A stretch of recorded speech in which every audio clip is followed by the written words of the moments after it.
last time. I can feel that burning deep inside. Gonna give it all I am. Gotta feel that power in my head. Beat of the drums rushing through my skin.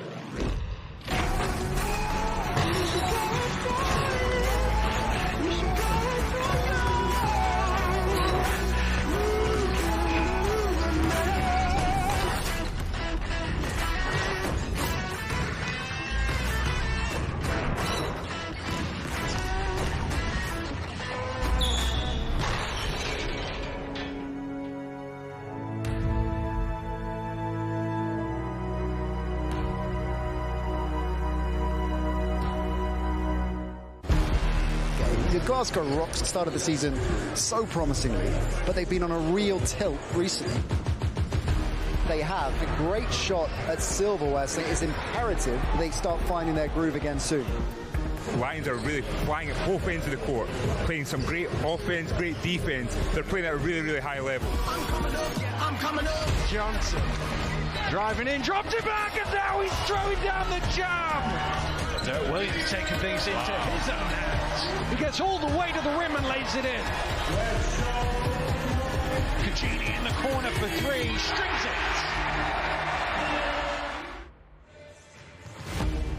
it. We're live from the Emirates Arena in Glasgow, where the hometown Rocks welcome their visitors from the capital, the London Lions. Very good evening to you. What a fascinating game this promises to be. The London Lions will still feel they've got title ambition. The Glasgow Rocks, well, they're coming into this game with their tails well and truly up after a first leg semi-final win against Cheshire in the BBL trophy on Wednesday night. Drew Lasker, Kieran Achara right alongside me as ever. Evening, fellas. And Kieran, what a win that was Wednesday night. It was a huge win, you know, for confidence, opportunity to maybe play in a final in Glasgow. It was a big, big game. And Cheshire in absolutely terrific form coming to this one. So a 12-point victory really puts that in context.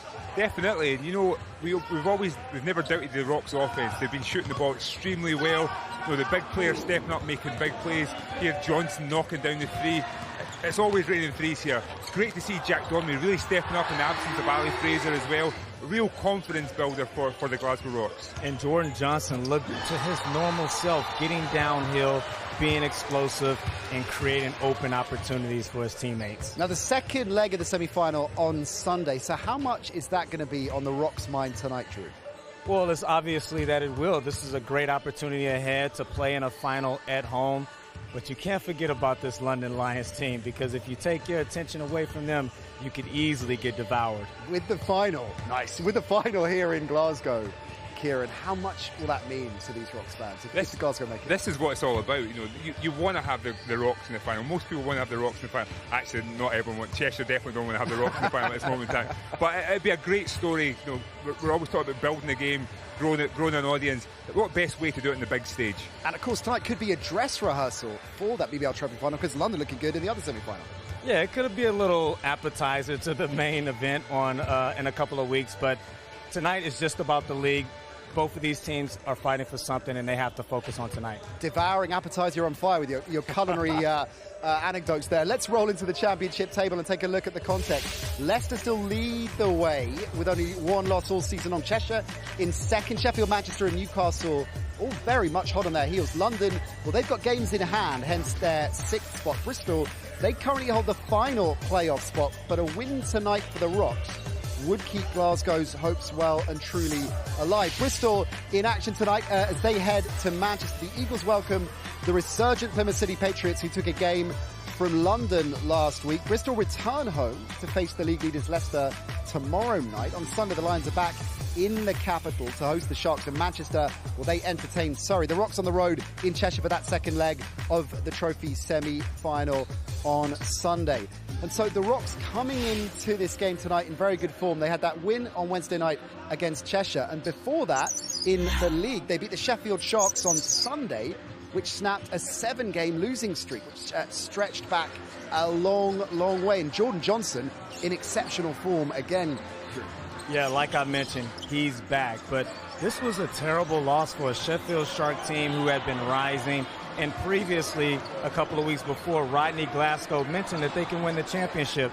But on the other side, a much bigger win for a Glasgow Rock team who hadn't won a game in 2022 against BBL opponents, so much needed victory. I mean, that is an extraordinary poor run of form. So what's been the keys to the turnaround here? The big change for me was the focus on the defensive end. You know, we talked about the week previous, Leicester Riders, 68 points in the first half. You know, they're holding Sheffield Sharks to 71 points in the game. So I think they've really stepped up, ramped up, and I'm sure Gareth Murray has really fixated on the defensive end. Well, 4 games in 11 days for Glasgow, and it's fair to say that Glasgow doesn't have the same strength and depth roster-wise that London does. So how is Gareth Murray, their player coach, going to navigate those choppy waters, Kieran? You know what?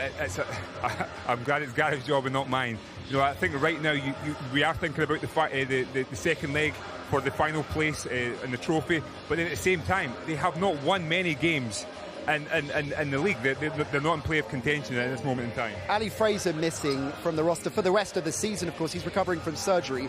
What do they lose, Kieran, with Ali out? They're losing scoring. They're losing, you know, great passing ability, great IQ. You know, he's one of the solid players that you could rely on, especially at the offensive end every single game. JC Hillsman back from injury. How significant, Drew, is his return? Oh, it's absolutely huge. This is a guy who just flies under the radar, and if you dare to leave him open, he'll knock it down, as he leads our league at three-point shooting at 56%, and also leads the Glasgow Rocks in rebounding, so a great addition, and I'm sure they'll be happy to have him back. So those are 2 big players on this Rocks roster, but there are many other major contributors in the mix. Let's put the spotlight on 2 players that are right in the thick of this Glasgow lineup. Johnny Bunyan, Glasgow Rocks, and I'm a point guard. I'm Jordan Harris, play for the Glasgow Rocks, and I play guard. We got like a TV, because I like movies and TV. I watch them when I'm not playing basketball. Simple. I put a star because ever since I was a kid, I just had the feeling I was going to be, you know, special. We got some like cookies or some food, donuts, something like that. Like my food. We got a house because I'm a big family guy. My grandmother and my friends and teachers, ever since I was a kid, just always used to tell me I was going to be a star. And to this day, in my heart, I really believe that. I'm a latte guy. I like vanilla, caramel, all the lattes for sure. Neither, Dr. Pepper. Explosive. Driving in, dropped it back, and now he's throwing down the jam. Efficient, entertaining. Slow, well thought out. Is that enough? Bunyan steps into the threes halfway down court because he knew that's good. If someone gives me a small ginger actor, I'll give you who would play me in a movie. I would have to say Chris Tucker. I think he'll do the best at playing me. I'm a goofy guy. I'm silly. When it's time to be serious, I can lock in and focus, but other than that, I'm always joking. Can you do a Chris Tucker impression? Not right now. I want to, but I'm not warmed up for it. The guy from We Are the Millers, I don't know his name. Will Coulter, I think that'd be close enough. I don't talk trash, but if I did, I would say probably something about your mother. I would probably say something about your girlfriend. I take it too far sometimes. I don't trash talk, but if I did, I would say I do trash talk, so I'll tell you what I say. It's not for cameras, though. Skydive. My bucket list, something I really want to do, skydiving. I want to have dinner at the Eiffel Tower. I've been there, but I haven't had dinner there. Get it up you. Can you explain it? Whatever just happened to you, I'm laughing about it, and I get it up. I like the wee bit. Give me a wee time. I like that a lot. Y'all pronounce numbers a little different than we do in America, so I like when they scream out numbers and stuff. And my teammates, they say 40. Instead of like 40, we just say 40. They say 40 or 33, 24.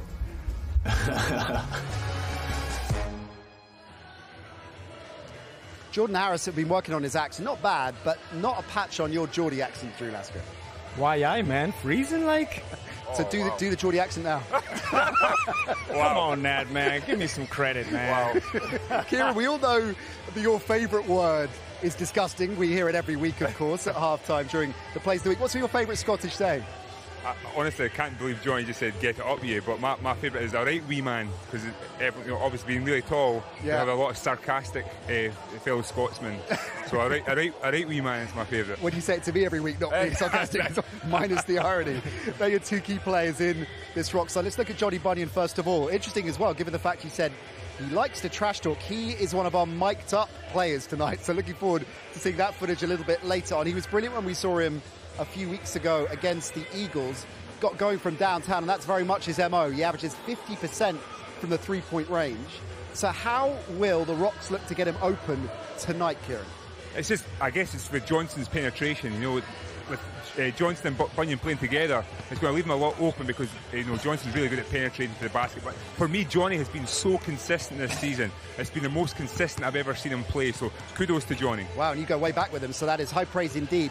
Jordan Harris has been in equally effective form, storming into the top 10 of the BBL leading scorers. Drew, you were telling me earlier this week you think he's one of the most exciting, if not the most exciting player in the league right now. Absolutely. In my opinion, he's the most exciting player in the BBL. He's box office. There will be a point tonight where he'll make you say, whoa, jump out your seat. So you will get your money's worth tonight. Is he on your shortlist, Kieran? He definitely is up there, but I'm going to put Drew under the bus here. There's Ramon Fletcher's in the league. there's Gino Crandall, Antonio Williams. There's a lot of exciting players in this league this season. I mean, if you're in that conversation, it means you're doing pretty well. Absolutely. Ramon Fletcher isn't dunking though, so he'll let me off for this. Jordan Johnson drives this offense in the top 3 in the BBL in assists per game. But Kieran, has he established himself as one of the best guards in the league, do you think? He is definitely up there. Obviously, I think a little bit of run of form. I think he was injured for a little bit. But for me, it's just his intensity. He takes the Glasgow Rocks to a whole different level. JC Hillsman, as we mentioned a little bit earlier, he's back from injury. He's been racking up the numbers all season long. Drew, you don't feel he gets the credit he deserves? Yeah, he flies under the radar. And as Kieran talked about Bunyan being consistent, JC Hillsman has been just as consistent as you see, leading the league in three-point shooting at 6'7". He's built like a tank, a very versatile player. What do they hope to see from him tonight? They just want him to be aggressive, but also a big presence defensively. London are quite a strong physical team, be able to match that, but at the same time guard multiple positions. Well, speaking of defense, Ali Fraser out, of course. Boban Jack Donmi therefore gets in the spotlight, and he's a player, Kieran, since you and I have been working together, you've always spoken very highly of, and now he's got a real opportunity to make his mark. You know me, I'm quite a sentimental kind of guy too, but I'm proud of Boban. He's bided his time. He hadn't had the minutes he's deserved at times, and still found a way to produce when he called upon. It's an interesting point that you made at the top about the race for the playoffs, because they've got a lot of work to do, Glasgow, to just get in the mix, let alone be a threat in the playoffs. So difficult balance tonight, isn't it, in terms of how they play Sunday and how they play trying to get a result tonight? Yeah, Kieran and I are on kind of different pages when it comes to the balancing act of different competitions. I'm all about living in the present. Tonight is about the London Lions. It's about getting a foot into those playoffs, and you take care of Sunday when it gets here. It's difficult to predict what might happen if they make the final. What do you think is more important if you had to look at an either-or, a final appearance in either the Cup or the Trophy, or a playoff spot? That's such a tough one. I think if Glasgow went on to win something, that's a different story. If you make a final and you don't win, you're living on the edge. Yeah, okay, so that's some of the Rocks then. Coming up, we're going to meet some of the London Lions players, including Julian Washburn, who, outside of his prowess on the court, is something of a locker room philosopher. The glass is half empty, half full, because it started full, so if it's going down, well, it depends. If it started full and you drunk a little bit and it's half now, that means half empty, because it was higher at the beginning,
On Sky Sports, the Glasgow Rocks hosting the London Lions. The Lions will still feel they are right in the title mix, but they're kind of getting a must-win territory right now, given the form the Leicester Riders are in. And this Lions side, they're big hitters, they're well-funded, deep pockets, arguably the strongest roster in the BBL. So right now, at this moment in the season, do you feel they're underperforming, under-delivering, Drew? Well, what do they have to show for it? I don't see any trophies in the cabinet. So I've been very vocal that the London Lions got to win the league, and it starts here tonight with 13 games remaining. They got to run a slate and hope that the Leicester Riders lose. Right. Well, that's exactly it, and they don't like doing that very often right now, do they? The major move mid-season, of course, for the Lions saw Vince McCauley, such an entrenched part of this franchise, move on. What have you made of their form and their trajectory since that? I think they're still finding themselves. You know, it's a really tough shoes to fill. You know, when you come in to a team halfway through a season, for that experience as well, the team, the way they were playing, it was a tough decision. But at the same time, they've showed glimpses of what they can be, potentially going to be in a final in the trophy. But at the same time, they're losing games they should be winning. I guess the issue with the Lions, we mentioned this a lot last season, once again this year, the issue with a deep roster, it's a nice thing to have on one hand, of course, but it creates all kind of challenges as well as the depth it provides. Yeah, it's a gift and a curse. You know, in my history in the BBL, teams with shorter rosters have always performed better because there's nothing to choose from. When you have a pool of riches, it can get very challenging, which you see over the course of the 2 years for the London Lions. Injuries have played their part this season.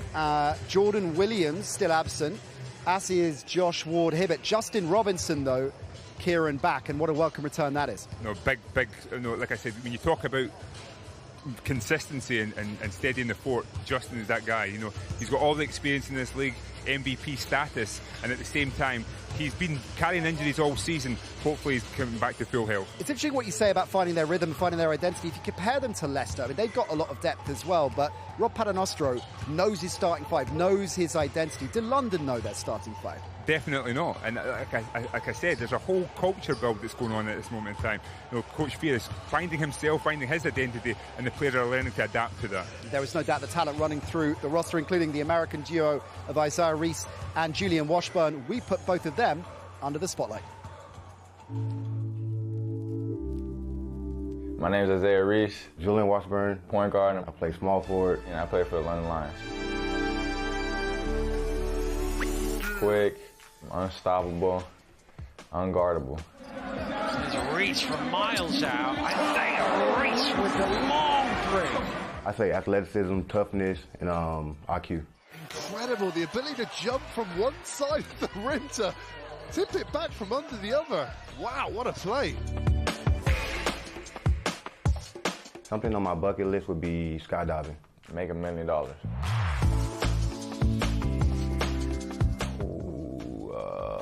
No kidding, how to play poker. Probably NBA stats. What did you find out? I lost $500. No cap. The best advice I've ever been given is to never trust nobody. As far as basketball, I'd just say probably play to your strengths. What does that mean to you? Just do what you think can help the team win. You know, don't try to play outside of yourself. You know, like I said, just do whatever you think you can bring to the team to help them win. If that's rebounding, defense, playmaking, just play to your strengths. A pair of socks. I feel like I get them every single Christmas for my uncle, so that'd probably be the worst. Nah, I can't. There's no worst gift. Oh, you gotta appreciate all gifts. That was deep, huh? At this point, I like a lot of old R&B, so probably like Babyface. I say J. Cole. Oh, Will Smith. I said that confidently, huh? I'm gonna keep it simple. If I had to pick someone to play me in a movie, I'd probably pick Denzel. I feel like he can't do any wrong.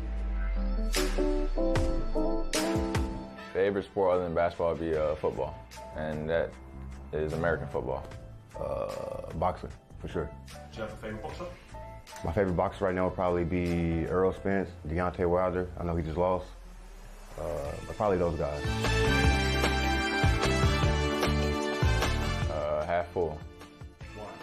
Isn't it what you're supposed to say? The glass is half empty. Why?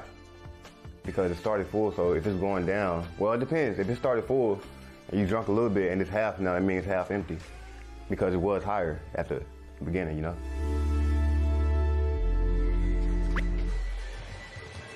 Help me out, Drew. You're following that glass half full, glass half empty line from Julian Washburn, because I'm lost. If there's one drop in the glass, it's half full to me. Yeah, I knew you'd say that. I'm glad you said that as well. Isaiah Reese, high hopes for him this season, of course. Has he lived up to the hype, Drew? Well, as he mentioned in the VT, he's unguardable. The only person that can guard Isaiah Reese is himself, and there's been times this year where he hasn't looked interested. Just think if he had the mindset of proving he was the best player in the league every night. Dirk Williams has to be one of the most consistent performers in the league this season. If you could use one word to sum him up, Drew, what word would that be? Efficient. He has a 50-40-90 split that he's teetering around. Only 3 players in the history of the league has ever accomplished. And if you get in his way, he's athletic too. He might dunk on you. Lorenzo Cugino had a good game against Plymouth on Sunday, dropped some big shots. Where does he fit into this all-star lineup? Well, we need to put some respect on his name. We don't talk about him enough. He saved the London Lions in Plymouth last week, and he's a pure shooter. If he has his feet set, he's knocking it down. He needs more plaudits. The newest recruit for the Lions is Ryan Martin. What have you made of his start in London, Kieran? You know, I think a lot like Veer's start to the season, it's been quite up and down. You can see in glimpses what he's capable of doing. He's got that mid-range jump shot. He's versatile, like a Jordan Williams, hoping to fill that void. All right, they're looking forward to seeing him in action for the first time on Sky Sports this season. Let's hear from both coaches tonight. Drew caught up with him a little bit earlier on. Coach, after going winless in the league in the new calendar year, suddenly you won 2 on the bounce. What's been the difference? I think everybody's healthy now. We got a little bit of consistency with the starting lineup. We've managed to get everybody up to speed of what we're trying to do. We've made adjustments now that Ali Fraser is out. To me, it's consistency for us. And as you enter the final stretch of the league, what's critical in order for the Rocks to make the playoffs?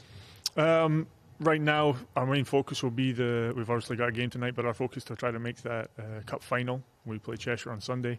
But to make the playoffs, win the games, the home games for us, try to get those wins, a couple of teams below us. I think we're looking to probably get 10 wins to make the playoffs.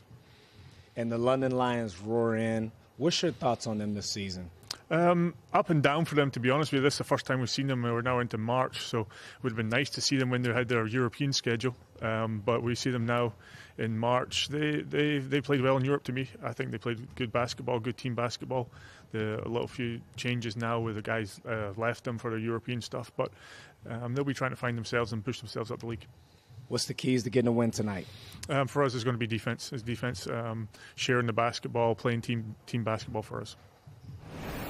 Coach, 3 losses behind the Leicester Riders with 12 games remaining. Are you guys prioritizing the league title? Yeah, I mean, there's still a lot of games to play. Obviously, Leicester are in the driving seat at the moment, but we're going to still approach it the same, play one game at a time. You know, we're relying on Leicester to lose some games, but we are still prioritising the league for sure. And 44 days into the job now, you feel like the team is a reflection of your coaching philosophy? Guys, only 44 days. It feels like longer than 44. Yeah, I think we're getting there. You know, it's still a work in progress. We're still working towards, trying to peak towards, playoff time.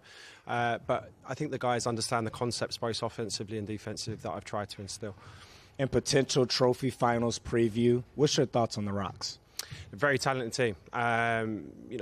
One of the form teams in the league, I would say. Their semi-final against Cheshire, I was really impressed with them. They beat Sheffield just prior to that as well. So, yeah, they're on a good run of form. Very well-balanced team, well-coached team, so there'll be a challenge tonight for sure. And what are the keys to getting a win and keeping that pressure on the title race? Keys for a win tonight, we know we've got to stop them in transition. This is one of the best teams in transition in our league. Johnson's a great point guard. He's the engine of their team. We've got to do a good job on him.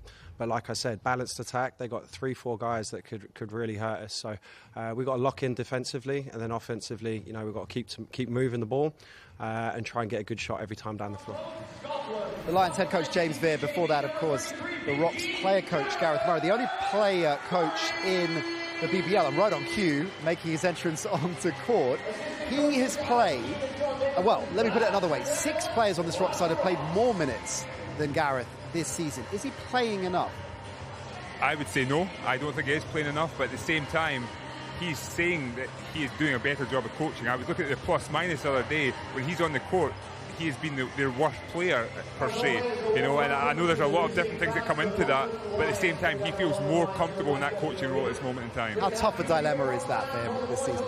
Yeah, it's a difficult thing to juggle. That's why I say it's not a job that's highly desired, but he's a player and a coach. He needs to figure out a way to do both. Let's look at some of the head-to-heads between these two teams, starting with the collective. Two very potent offenses, but defensively, although, Kieran, you say they are improving in that space, ranked last in the BBL in points allowed. How will they look to cope with London's firing offense tonight?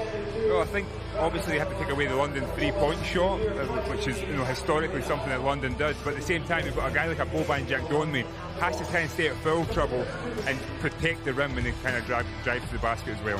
First and second in the BBL in fast break points, these two as well. So it'll be interesting to see how that plays out. In terms of individual team leaders, JC Hillsman, who we saw earlier on, and as you mentioned, Drew, averaging 56% from three-point range with Johnny Bunyan in the mix as well. We could see some real fireworks tonight from Glasgow.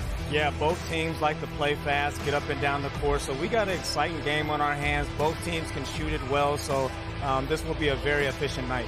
Now, we know you love a backcourt battle. Four great players that we've keyed in on. How do you think the head-to-heads are going to play out? Yeah, both teams have they rely heavily on their backcourt, so that's what I'm going to be glued in tonight. But on the other side of it, which duo is going to take the initiative to get stopped defensively? All right, then. Lots of questions which will be answered over the next couple of hours. A crucial game in the BBL Championship, both for the title and the playoff race. And tip-off in Glasgow is coming next. Oh, nice pass! And what a jab from John Dominic!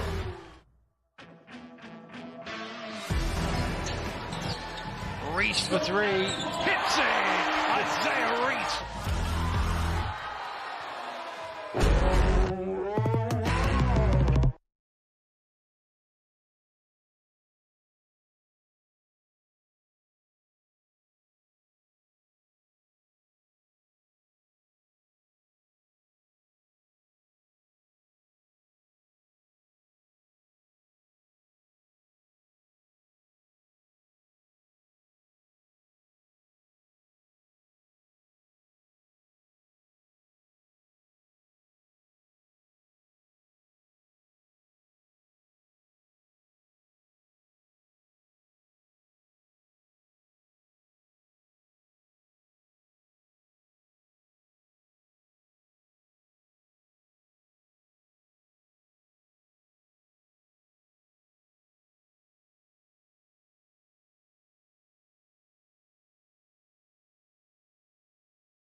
Rocks Lions, our live game, and we're almost ready for tip here in Glasgow. So I'll hand over to Dan Routledge. Thank you very much, Nat. And over the next 5 days, both the British Basketball League men's and women's leagues will stand together in solidarity with the people of Ukraine. So at every game over this weekend, all teams will take part in 24 seconds of reflection and a show of solidarity before tip-off, including here tonight. Ladies and gentlemen, boys and girls, ask you now to please stand as we take 24 seconds of silent reflection to show solidarity with the people of Ukraine.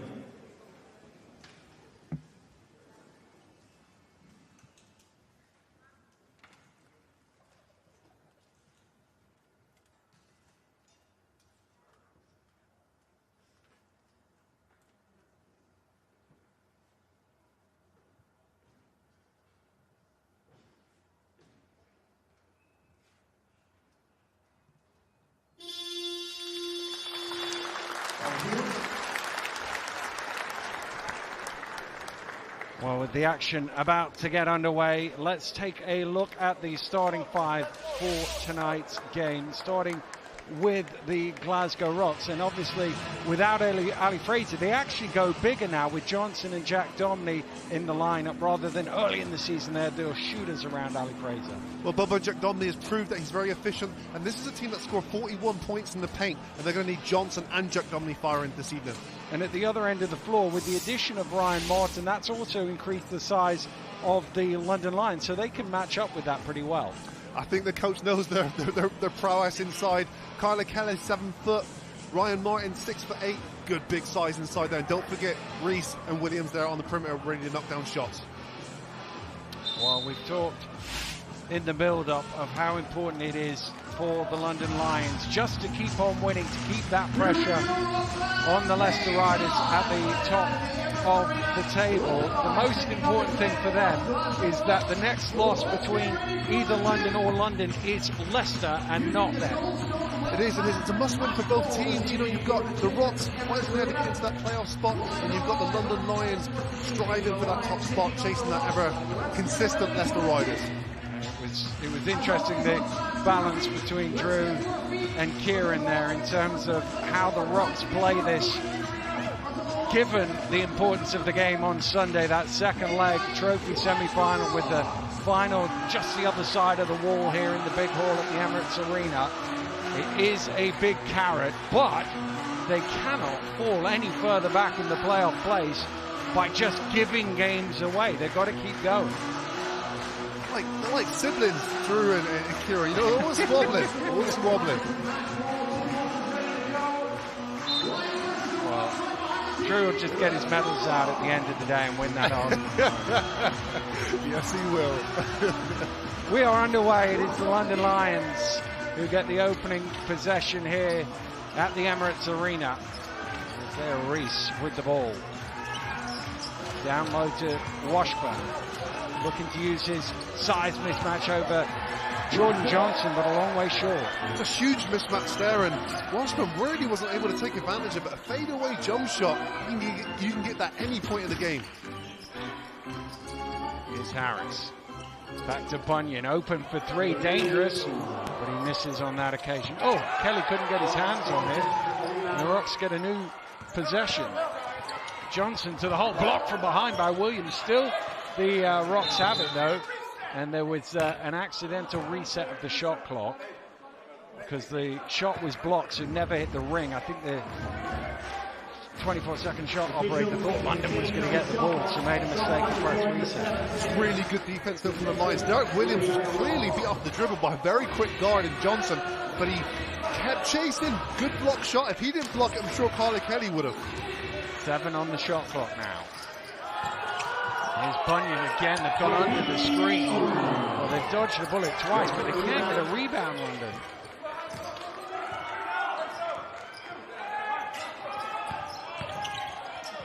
Cross court to Bunyan. Into Vance Johnson. That's blocked by Kelly. Clean, apparently. Shot away on the buzzer, and that was good. Well, if you give a professional basketball team that many opportunities to score the ball, they will deliver eventually. And it took the Rocks a number of times there, but I like their persistence there. They're going after the rebound. There was some almost supports from the Rocks as they thought a goaltend was going to be called, but referee's happy with the block. Here's Washburn at the top for three. It's a nice looking shot. Washburn likes that when he's got time to shoot the ball. He looks comfortable, and simple pass there from Isaiah Reese to get himself his first assist this evening. Bunyan under all sorts of pressure. To Vance Johnson. Jack Domney. Trying to hand it off. Does eventually get it away. Late in the shot clock again. Tough one underneath from Harris. And eventually London do get a defensive rebound. Well read by Jordan Johnson. Stolen away. Harris to Bunyan. Well, I don't know how. They've given him 3 wide open shots. That's usually a dangerous thing to do. Harris still makes the penalty. This is a really good three-point shooting team, and as you can see, early in this game, they've looked to that shot. London are very fortunate that one of their sharpshooters, Bunyan, hasn't been knocking them down just yet. Well, 50% of the season, that's tumbling down so far for Johnny Bunyan. Again, the size mismatch down in that low block. Out to Martin for 3, and he hits it. Oh, the Rocks are giving the Lions a lot of time on that perimeter there. And again, London, they're not too shabby from the outside the perimeter. Both of these clubs are top 3 in shooting from out there, and Rocks are going to have to do a better job of adjusting there. But one thing with this lineup with Bunyan and Jordan Johnson in the backcourt, it's not the biggest backcourt you've ever seen, and obviously London do have size at the guard position. They've looked to go inside, they haven't taken advantage of it. There's an offensive foul on the screen by Vance Johnson. That's one of those early fouls that you hope it doesn't come back to haunt you, because Vance Johnson's someone who needs to, clearly leaning into that one, and there could be no complaints whatsoever in the Rocks camp. And Vance Johnson has to learn you can't pick up early fouls like that. He's got so much more responsibility now with the departure of Ali Fraser. Here's Reese again backing down on Bunyan. And that's off the mark. Well, they keep going to it. They haven't had any profit out of it yet. It does look like a weakness in the Rocks defense, the size of their guards, but they've done well. Jack Domney with the mid-range off the mark.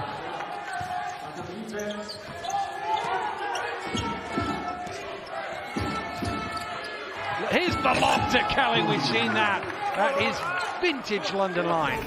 It's so difficult to guard. You see Isaiah Reese drag those 2 defenders far out, which creates more space for Kyler Kelly's landing strip there. And again, underneath Harris with the spectacular finish. Well, Harris missed his first layup of the day, but he's a no-fear mentality. He's attacking Kelly early. Well, Drew Lasker is with us in commentary. And what do you make of the guard matchup here at this end of the floor for the Rocks, going up against these bigger London guards? Well, first of all, the London Lions are huge. There's mismatches galore on the court. There's Bunyan's guarding Reese, and then you got Jordan Johnson guarding Washburn, as we got Boban. Jack Domney scores a layup there. But I think it's playing in the Rocks' favor because the London Lions are getting out of their offense, trying to expose them and post up. Bunyan going under the screen, and Reese makes him pay. Isaiah Reese says, I'm done with playing in the post, trying to get mismatches. I'm just going to do what I do. And we've seen that so many times. Isaiah Reese can shoot him deep. He knocks that one down. Jack Domney. Round it goes to Harris. Harris is going to take the 3, and that's off the mark. Vance Johnson's got to be careful on the screens. Again, there was a push that could have been called. Here's Washburn wide open. That's an unfortunate bounce. Both teams looking to push the basketball, and Rocks are losing the lines in transition on the perimeter.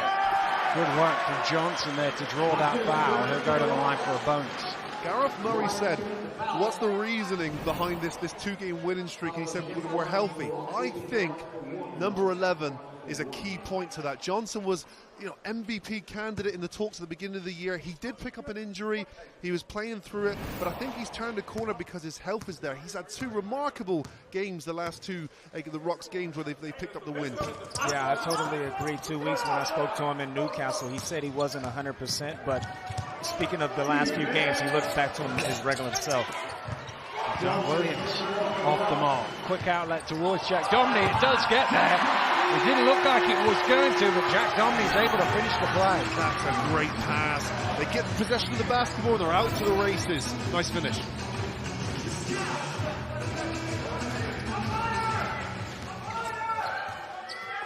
Martin rims out the 3. Ryan Martin has one more extra pass there to an open Dirk Williams. He just swung that ball one more time. And I think that's a shot that the Glasgow Rocks will live with all night. Nice work from Jack Domney with the low post move. What amazing performances he's had. In terms of taking your opportunities, Jack Domney's definitely doing that. Nice pass from Kelly down to Dirk Williams.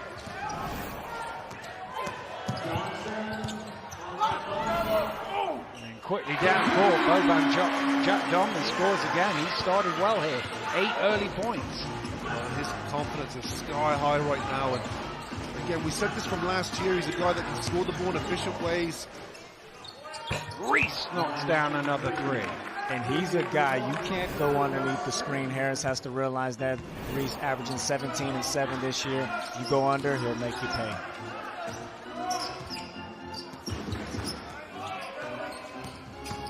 Jordan Johnson using his speed to get past the bigger players. Bunyan in the corner. Bunyan just can't get one to go now. Over 4. Oh, they've just left Reese wide alone. Haven't they seen the last 2 go in? You cannot do that. That's his 3rd 3. 9 points for Isaiah Reese already. He's perfect from beyond the 3-point line. And that was my point at the top of the show. When Reese is locked in and has that mindset of wanting to be the best players, you can see it. He's clearly talented and should be in the MVP talks at the end of the season. That is the 6th offensive rebound of the first quarter for Glasgow, stolen away by Reese. That's great defense there. He anticipated where Harris was going to drive. Oh, Kelly blows the layup. Jordan Johnson just goes right down the lane for 2. That's so good. That's the side of a point guard too. He didn't make his mind up until the very last second there. He wanted to pass the ball, wasn't on, finished the play himself. But Johnson is playing with incredible pace, creating easy opportunities for himself and his Glasgow Rocks teammates in this early affair. Mid-range from Kyler Kelly off the mark. Rance Johnson with the rebound. Tough start to this game offensively for Kyler Kelly. He can't really get into any type of rhythm here. Vance Johnson gets the basket, draws the foul from Kelly, and that will be his 2nd. Really good mentality. Sometimes it can be very intimidating when you've got an athletic 7-footer looking to block every single time you shoot the ball, but Vance Johnson just takes it to him. If you notice, that body contact is the difference there. That bump makes Kyler Kelly off balance, which then gives him that space and lane to shoot the layup. Well, there have only been 3 fouls in the game, 2 of them on Kyler Kelly, so he has to sit down. Will Neighbor comes in for him. Also checking in for the first time for the Lions is Justin Robinson, and JC Hillsman gets his first taste of the action as well.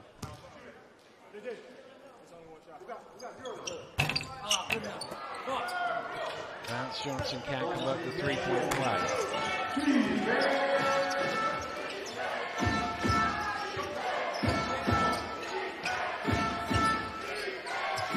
His Neighbor, first touch of the ball is good for 3.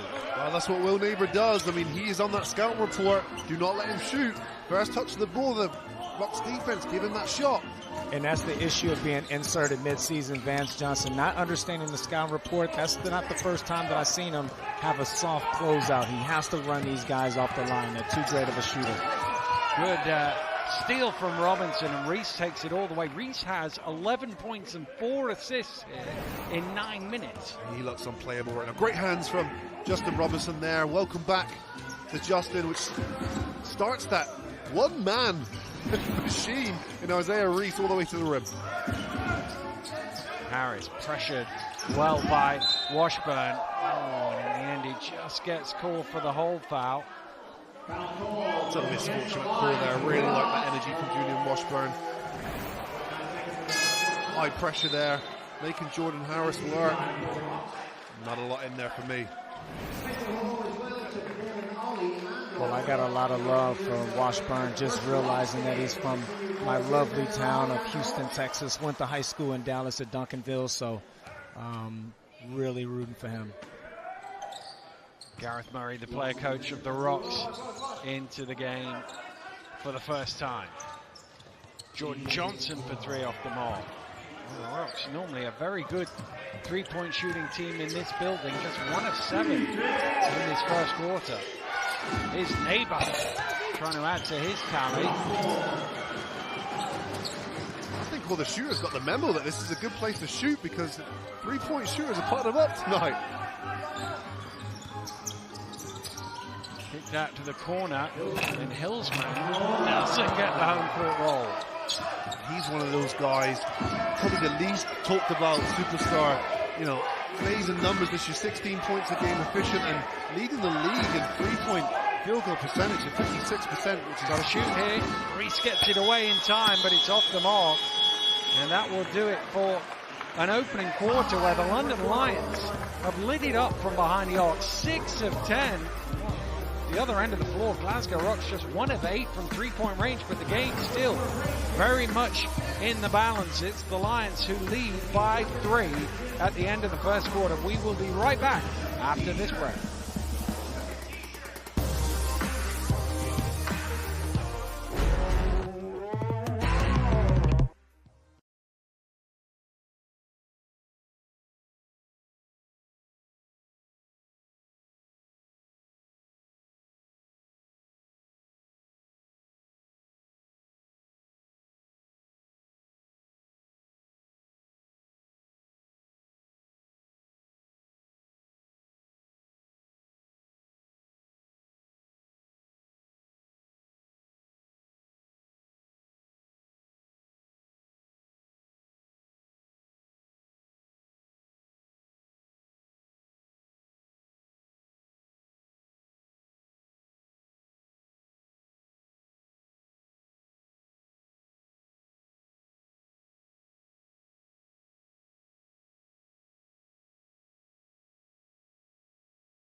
Rocks continue to attack, and Jordan Johnson will shoot 2.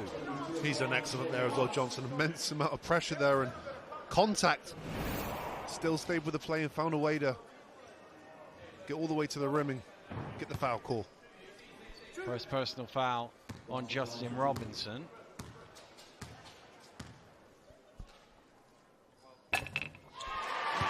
And I heard Coach there during the end of break there preaching rebound as the Glasgow Rocks got 6 offensive boards there. But if you're a Rock fan, you got to be happy with the position you're in. You're shooting 1 for 8 from the 3, and you're only down 2 points. You know sooner or later those threes are going to fall. The Rocks shoot just under 39% from three-point range here. They're under 34% on the road. Their shooting numbers home and away vastly different. So as you say, Drew, I feel like there'll be a regression to the mean at some point. It will go up for the Rocks the way they shoot here. Murray gets called for the foul. Well, the worry for me, if I'm in the Rocks right now, is they're not playing the way they've played over the last couple of games. You know, London Lions have scored 24 points and on track for near 100, and you know that hasn't worked out very well for the Rocks. You know, historically so far this year, you know, when they concede as high as that, they lose games. But where they've been able to change their fortunes on the defensive end, and they haven't really been able to implement themselves yet. Genie into the game for the first time, and he knocks down a 3 with his first touch. That is 7 of 11 for the Lions from behind the arc. And that's been the issue. It's you know, it's been giving those shooters the shots from the perimeter, and London Lions are knocking us down. And the Glasgow Rocks are not. Hillsman short.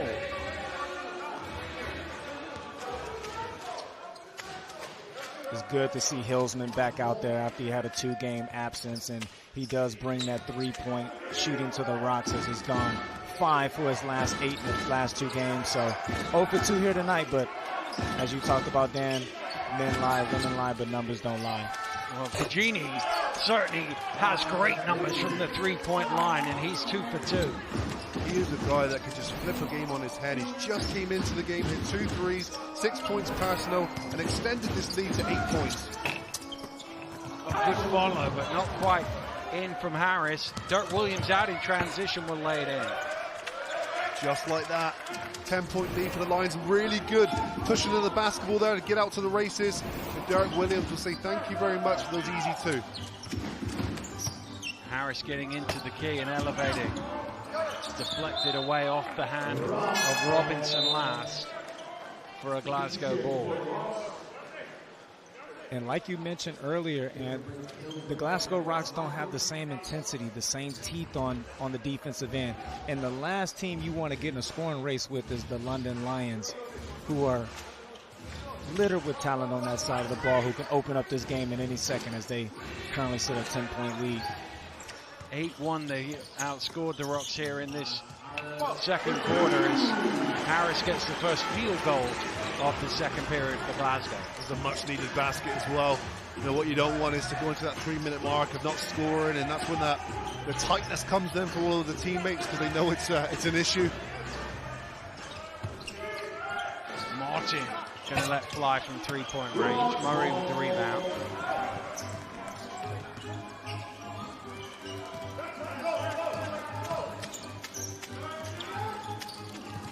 Johnson to Malcolm, and he hits the triple. That's a really big shot there from Fraser Malcolm, and he's someone that wasn't in the rotation last game. Gareth Murray went with a real slim 7-man rotation, but Malcolm straight into this game hitting threes. Robinson off the mark. Martin with the rebound, going through the contact. No foul called. Rocks out and running. Malcolm underneath. Nice pass from his player coach. That's beautiful. Didn't push it, didn't force the issue. Gareth Murray took his time and perfectly timed cut and reverse layup from Malcolm. And that's why Coach Gareth Murray needs to see himself feature more as a player, making plays like that. At the tender age of, 37, he still has a lot to offer. Well, he might not be seeing a lot of action here because he's just got called for his second foul, although I think he's waved off the substitution, and that's the beauty of being player coach. You can go, no, I'm good. Who's going to tell him no? I tried to do that a couple of times when I was a player, and the coach just enraged, get to the bench. It has its perks, I guess. Well, there are substitutions for the Rocks, but Gareth Murray's still out there. Hendry in and Vance Johnson back.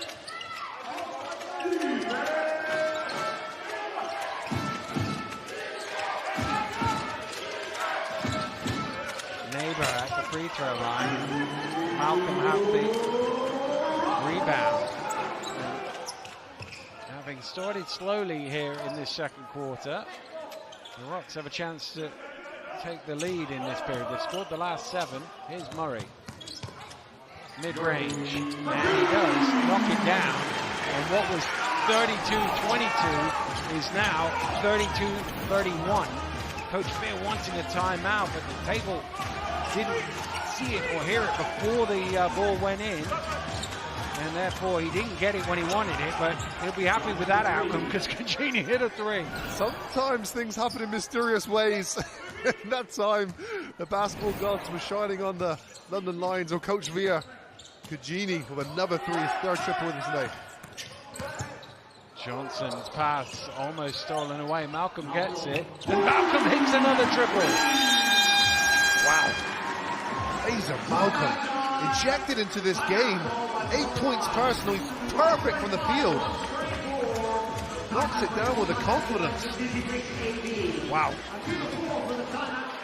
Well, he felt very comfortable going into that shot. And Coach Veer this time did get his timeout in exactly the same position, really, as far as the score is concerned. But they struggled early on from the 3-point line, the Rocks, but Malcolm has certainly provided them that lift. And this game back to a point which, when it gets to 10 early in the second quarter, and again, this is where the psychology of Sunday comes in. If the Lions can knock them out early here, they might start thinking about Sunday, the Rocks. While if they're still in the game, they're still in the game.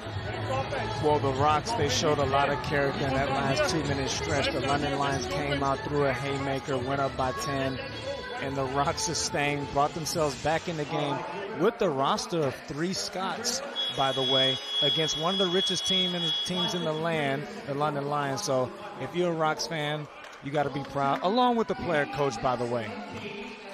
Well, that's something you cannot do. You cannot put a price on pride, and that's what the Rocks get. They've got the nucleus there of the Scottish-born players, whereby they care. It matters to them. And that extra 10% you can squeeze out of that can be the difference between a very average or very successful career. Lions lead by a point here.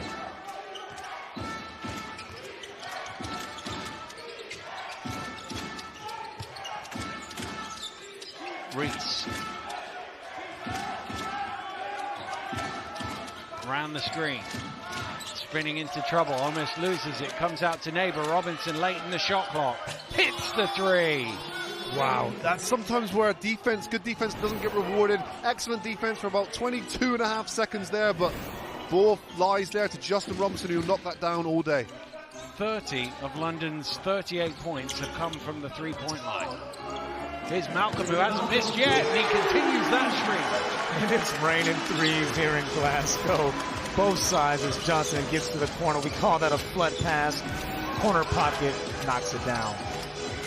Cugini being chased by Malcolm. Martin putting it on the floor, getting all the way to the basket, but he overcooks it. He's gone down hard, so they've got numbers here, Glasgow. Well, Johnson just goes by himself. And Jordan Johnson will have a 3-point play opportunity. That's so tough. He's the smallest player on the court, but it doesn't matter because he has an intention to get all the way to the rim, takes the contact. What strength and ability there to finish the play.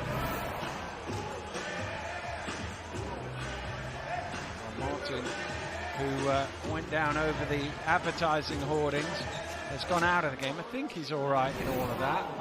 You can see ouch damage on the boards there. Well, that's a 6'8" muscle-bound man there. Terrorizing that plastic. Is that what they're made out of these days? I think they'll need a new one, whatever it's made out of. Rocks now lead by 1 with 4.5 to go. Robinson, by the way, picked up his second foul on that last play. And it's 3 players on 2. Here's Robinson for 3. That one's short. Murray with the rebound. Murray trying to thread the needle to Hendry, but the foot of a Lions player in the way. Well, that would have been an ambitious pass. He almost got it through as well.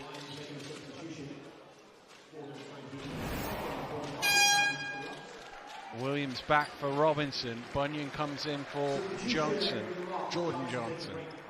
And speaking of Gareth Murray, Kieran Achara said at the top of the show he has the worst plus-minus on the team, currently at 4, which currently leads the Rocks. Second, as Fraser Malcolm is first with 11, so clearly having an impact on tonight's game. Bunyan just losing the handle. Uncharacteristic, tough night for Johnny Bunyan so far. He's shooting, obviously, not firing, and 0 for 4, but, you know, again, an uncharacteristic turnover for him there. He's usually very secure with that basketball. Well, and you're a former shooter. He's 0 for 4, so he shoots 50% from the 3, so he's thinking, I'm going to make my next 4, right? Yeah, but it doesn't help when you throw the ball out of bounds like that. He's gonna, you know, I mean, Johnny Bunyan as well. You'll look at what he's averaging, you know, 6 points per game. He is so much more dangerous than that, just because he shoots the ball so well, and you have to guard him. Just correcting the shot clock there. It was a little late starting, so it's stuck on 22. I think it should be somewhere near a 20, is it? No, maybe not. Well, they're happy now. I'm not sure they changed it, but there we go. It's Cagini. Rims out the 3. First miss of the game for him. He had been 3 of 3 from behind the arc.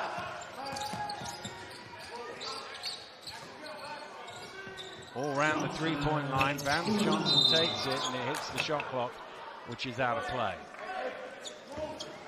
And for me, the Glasgow Rocks need more out of Vance Johnson. Coming in as an import, only averaging 4 points a game. He's settled in now, so, you know, the excuse of him just getting here is no longer applies. He has to begin stepping up. Holding foul on Murray Hendry as Will Neighbor was trying to post him up.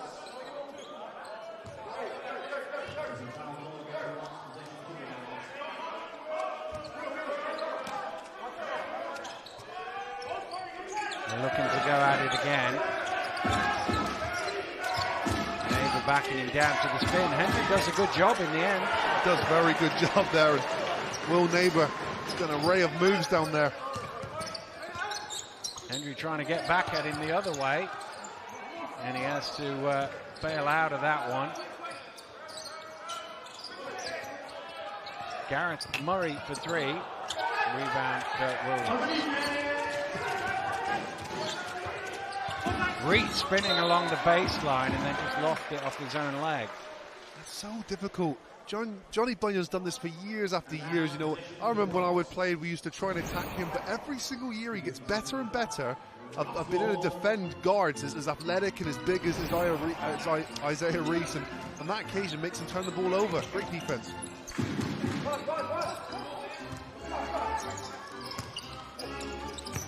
Here's Vance Johnson. Throws it in off the glass. That's a good offense there, and Murray Henry didn't force up a shot himself. He got his teammate a higher percentage shot going to the rim, and they knock it down.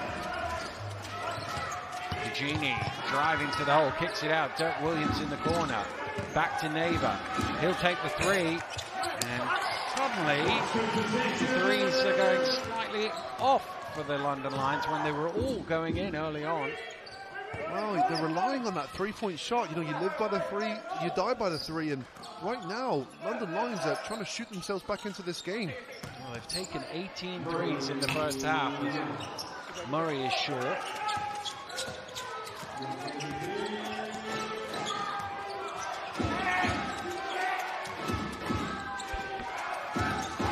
Reese with the forearm to Johnny Bunyan. He wasn't happy with the contact that he thought he got, so he took it into his own hands, I think. Wow. Certainly contact there, wasn't it? And again, Johnny Bunyan just knowing where to position his body, and again comes up trumps in that matchup. Well, Reese in long discussion with the official. I think what it was, he thought it was, and now the referee's going to have a warning now. That's enough.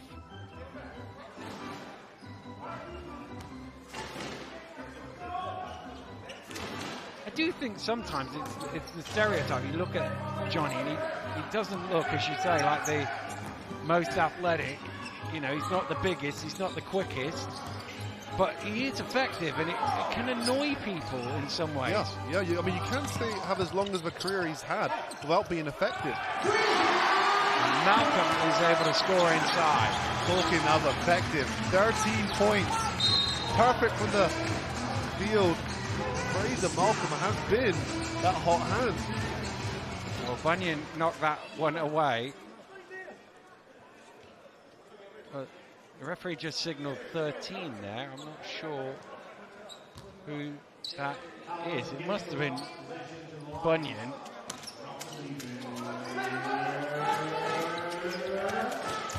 Here's Martin. Oh, he's too strong on that one. Might get his own rebound. Out to Reese for three. And he knocks it down. Good persistence there from Martin to keep it alive. And Isaiah Reese, who started this game off very, very hot, gets his first points of the quarter. Murray back to Vance Johnson. Spinning strong. Off the mark though. Rebound Williams.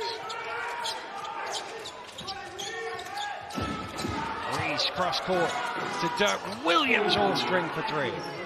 Point guard just running the plays there and finds Dirk Williams in the corner, who knocks down that three.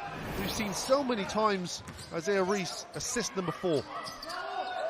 Well, that's an awkward spot to catch the ball. He was able to get away from the halfway line, Hendry. And it's a kick ball. Oh, the clock's running. They haven't stopped the clock. The clock's still running. It apparently won't stop by the looks of it. And it's still ticking down. The shot clock has got to 0. The game clock is still going. And they can't seem to stop it. And they finally stopped it at 4.1. 27, I think the referee has said, will be put back onto the clock.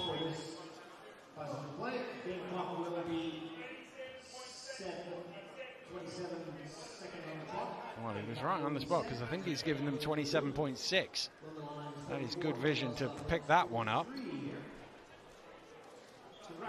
Oh, you're an attention to details man, Dan. I'm sure you would have called that if you were running. Yeah, on a running clock, I could spot the 10th of a second, I'm sure. We're going to get a timeout to the Glasgow Rocks here, with probably an offense each left in this first half, and it's basically been blow for blow, really. The London Lions, incredible shooting splits that they've got. They're 12 of 20 from behind the arc. They're just 4 of 15 from inside the arc. It's bonkers, really. Well, they've not been able to create themselves an advantage inside. You know, we thought at the beginning of the game they had size difference there. We saw mismatches, or they're trying to create mismatch passes down low using Isaiah Reese, Dirk Williams, but they weren't really able to establish themselves in the paint. What has been their saviour is their ability to shoot the three and getting stops as well. As we saw, you know, a couple of plays ago, that push of the basketball, and Isaiah Reese has been really good at pulling the strings on that one with 4 assists so far. But no, I mean, I think the Rocks' intensity has definitely increased in that second quarter defensively. Well, you talk about points in the paint, 28 points in the paint for the Rocks, just 8 for the Lions, but that's because 36 points have come from the three-point line. Yeah, they've certainly been efficient, and Rocks have been able to score, I think, in a little bit more variety of ways, which you'd feel would be, you know, sustainable over the course of the game. But if London end up with 24 three-pointers made, they're going to win the game, aren't they? Yeah. Yes.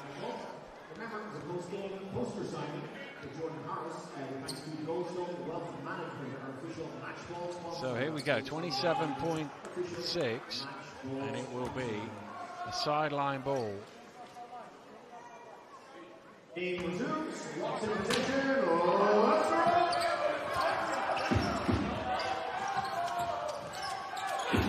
Nice pass to Jack Domney. Steps underneath Williams, but can't finish. So London will get the final possession. Just rushed that move there. Didn't gather his balance there before he went up. Reese. Around the screen. trap, gets it out to Martin. Martin onto Williams. Cugini gets it away in time, and Lorenzo Cugini hits yet another three-pointer to cap off a first half in that, which London have made 13. He's been 4 of 5 from behind the arc. That is the last guy that you'd want the ball to fall in the dying seconds in that position on the court. Cugini finishes it off, 12 points personal for him. And the penultimate guy you would want is the one who passed the ball to him, because Dirk could have shot that, and he thought it better shot in the corner. Great decision by Dirk Williams. We said this, haven't we, at the London Lions? It's pick your poison. Who do you want to hurt you? They've got so many weapons there, but great decision. Cugini repaying his teammate with knocking down that three. Well, look at that, 13 of 21 from three-point line. There is modern basketball in a nutshell at the Lions end of the floor, but you can see it's a different game. 4 made threes, 4 made twos, 15 twos, 13 twos. They're playing 2 different games here. Let's get some reaction here in this first half. Isaiah Reese is with Drew. Isaiah, 14 points, hot start for yourself. You mentioned that you were unguardable. It seemed kind of fitting in that first half. I said that. No, I mean, it's just, I caught a rhythm. And I'm just going to keep going, take a good shot, Yeah, you seem to be locked in from the warm-up. What was your mentality coming into tonight's game? Just to come in and like, really show who we are. This first half on defense, we're not really doing that, so I'm sure that's what Coach is going to talk about in the locker room. But, yeah, we just need to lock in. And speaking of defense, you gave up 43 points in that half. Yeah. What adjustments are required in the second? It's just effort. I mean, they're out-rebounding us the first possession of the game. They might have got like 5 offensive rebounds. So from the start, they just been punking us. So it's about us coming back out and playing our game. Well, a great start tonight. Good luck in the second half. Thank you. Yeah, it really was a great start, a fast start for Isaiah Reese and the London Lions.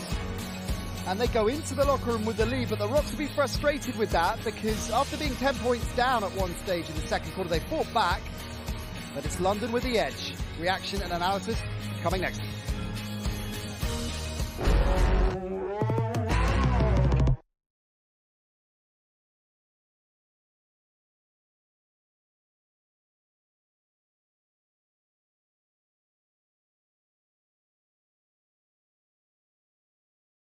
He's a guy that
Half-time here in Glasgow and a blistering pace to the game, certainly in the first quarter. The Lions blazing into the lead, but the Rocks fought back with a 10-point lead that London had at one stage. But Glasgow scrapped their way back into it, took the lead themselves, but in a swinging slugfest, London have a narrow edge at half-time. Both teams getting their chances from downtown. The Lions taking a look at that extraordinary number, 13 three-pointers from 21 attempts, over 60%. The Rocks, one of the best three-point shooting teams in the BBL, just couldn't get it going at all. Just 4 of 14 at a rate of 28%. In the chat that Drew Lasker and Isaiah Reese were having at halftime, Kieran, Isaiah was picking out the offensive boards that the Rocks were getting and the edge they had there. No surprise then that the Rocks lead them on second chance points too. Yeah, and it's great to see. You know, the Rocks are statistically the worst second chance points team in the league, but that's because they used to shoot the ball so well. So when the shots haven't been dropping, it's great to see that they're still fighting for those second chance points and finishing at the rim. We hyped it up. It was inevitable how good the Rocks are from downtown, from the three-point range. So why have they been struggling so much in this first half? It's maybe think about Wednesday as well. They've been getting their looks. It's not like they've been taking bad shots. They're taking the correct shots. They've just not been knocking them down. And that's a scary thing from London because they're missing shots at this moment in time. London are shooting the ball exceptionally well. Is it sustainable? Well, Isaiah Reese set the tone there, certainly for them in the first quarter. That blazing start for the Lions. He hit double digits in the first period, including 3 out of 3 from downtown. Yeah, shooting the ball really well, under control. And what I'm saying is they were going under the ball screen with them. Then Kujini comes into the game. You know he's a three-point threat, and bang, straight away his movement though, getting to the spots, pump fake there, making the open shots. Glasgow cannot win the game if they're going to allow London to get those open looks. Is this sustainable though for London? 39 of their 47 points coming from three-point range. We say they average 12 points a game, 12 made threes a game. They got that in the first half. Right. It is not sustainable, but if the Glasgow Rocks are going to leave them open, who knows? They are they're more than capable of making those jump shots. A lot of spirit from Gareth Murray's side, in particular Fraser Malcolm, very much the catalyst for their resurgence, wasn't it? Great to see, another hometown lad finding ways to just get the job done. I'm thinking from a scouting perspective, London are probably not even focused on this player, and he's been making shot after shot, getting controlled shots as well, and playing with confidence. What's Gareth Murray's mindset going to be at the half then? Happy with the spirited fight back he saw from his team, frustrated that despite that, and when they had the lead at one stage, they're going in 4 points down? I think he'll be frustrated, especially with that last jump shot from Kujini to end the half. Stretch the lead to 4 points. But at the same time, they've got those second chance points. They're not shooting the ball well. He's going to give them some confidence to know that they can make those shots. If they start making those shots in the second half, it is their ball game. Any suggestion that the Rocks maybe were not coming out to play tonight with one eye on the second leg of the BBL trophy on Sunday? That semi-final clearly falling short because they have been stepping up, and it's a fascinating second half coming your way. Before we get to that though, it's Kieran Achara's favourite moment of the week. It's the BBL Plays of the Week.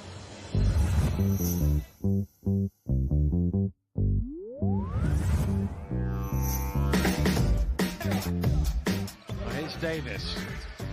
He just stumbles slightly, gets his shot away though, and it is good! Stanley Davis Jr. for 3 on the half-time buzzer. Just lets it go, hand in his face. What a difficult shot.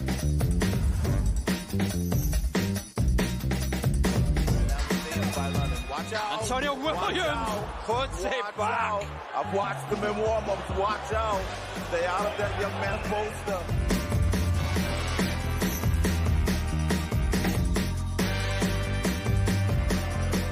Kyler Kelly with left-hand throwdown. Wow. What a finish from Kyler Kelly, the big man soaring through the air.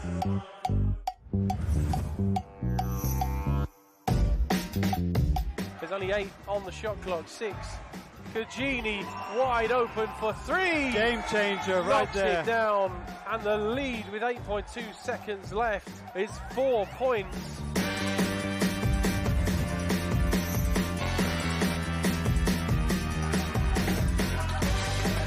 Johnson comes back for 3, knocks it down. Goodness me. I think they just woken a beast there in Johnson, because that looked effortless. Step back three, easy peasy.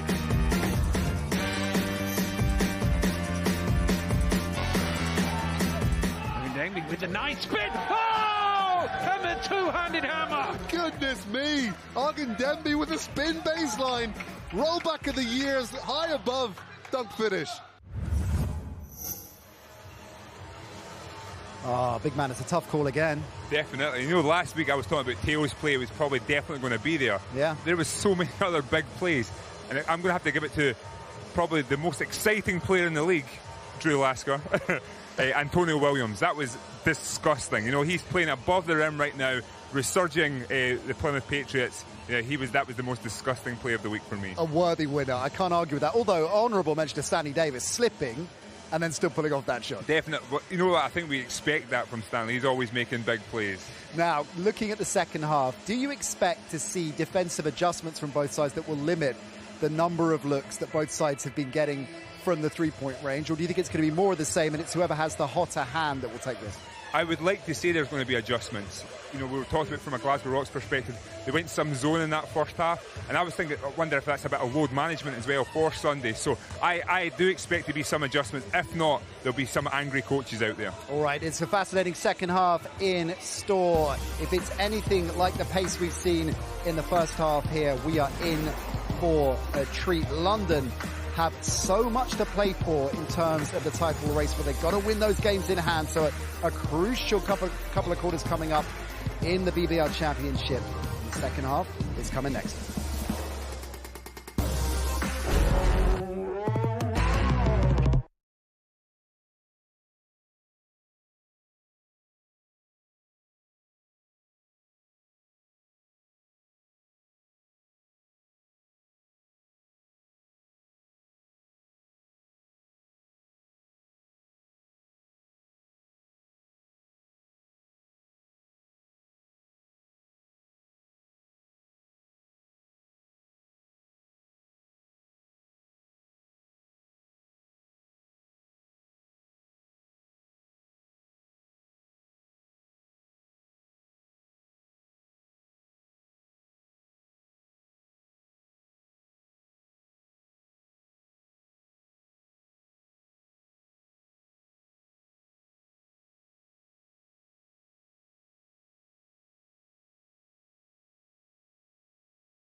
Let's go. The Lions have a narrow edge, but this one is wide open, all to play for. So let's get the second half underway and head back to our commentary team of Drew, Anne, and Dan.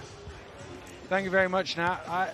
We were just talking during the commercial about what was going to happen in the second half. My answer was I have no idea. But I wonder how Lions can replicate 13 of 21 from three-point land. You'd normally feel you shoot that well in the first half, you'd have a bigger lead than 4. Rock's got to be happy with the situation that they're in. They're only down 4 points, and they're shooting well below their average as well. So I see in the second half that the Rock's numbers go up and the London Lions numbers go down. Do you see the same thing? Well, what I would say is if Rocks can implement a little bit more intensity on the defensive end, make things difficult for the Lions, because they have been given the wrong guys the right shots in terms of open shots. So Rocks, I'm sure at halftime would have discussed that and talked about that for the second half. Yeah, I should imagine that Gareth might well have mentioned we need to keep them off the three-point line some way, shape or form. And conversely, you feel like the Rocks have not shot the three very well themselves. At some point, given they shoot 39% in this building, it's going to come back to them. Yeah, but I'm with Ant on the defensive intensity needs to pick up. The attention to detail on the scouting report needs to be a little bit more locked in. And I see the Rocks probably running a little bit junk defense, that 1-3-1, probably extended out to half court, because with the London Lions team, you have to. These Americans calling it perfectly good zone defense junk. It's terrible. Lobbed up to Kelly. Spent 10 years playing 1-3-1 in local league. Here's Johnson at the free throw line, knocking it down. Wow, and straight off the bat there, stopped from the Rocks. Quite an easy stop, and then a even easier pull-up jump shot from Jordan Johnson. And how great is it to see him back 100% healthy? He's tough. You forget how impactful he is. Here's Reese around the screen. Kicks it out. Washburn for 3. And carry on as you were. And Reese gets another assist there, which takes him to 5. And again, Washburn, when he's got that much time and he can sort of step into that three-point shot, he's incredibly effective.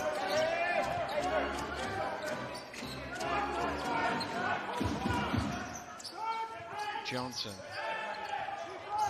Harris steps into 3. That's going to be a foul. Vance Johnson going over the top of Reese. The look of confusion too on Vance Johnson's face. I don't know what league he played in where that was legal, because that was a good old-fashioned, I'm just going to shove you out the way. I think he put a quarter in Isaiah Reese's back and tried to go for a ride there. Well, he had the look of shock on the screen in the first half that he got called for, where he was almost at 45-degree angle. So I'm guessing whatever league it was, he didn't get called for too many fouls. Here's Reese. And he drops the little fall away. Saying that though, my 6-year-old son, when I see him do something wrong and I tell him off, he looks at me like he's innocent. I've seen that Vance Johnson look before.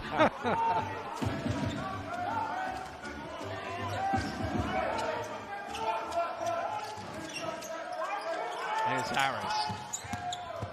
Getting all the way to the rim, and then he was almost surprised that he got there. I think missed the shot. Derek Williams for 3 off the mark. Didn't look comfortable shooting that basketball, did he? A little bit too quick there and didn't quite have his feet set, which then sort of affects the elevation there of his jump shot. Bunyan back to Johnson. Cutting along the baseline, it's Harris, and he's able to score. Great cut there from Harris. Rock's offense didn't have very many options there, but that timely cut there. Good position, good finish. And a great pass by Vance Johnson as well.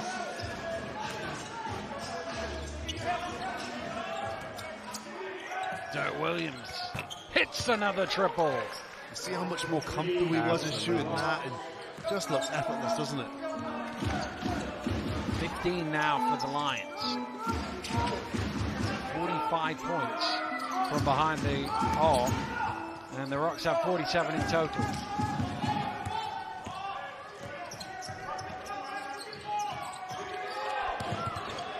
Reese trying to go to work, rims out.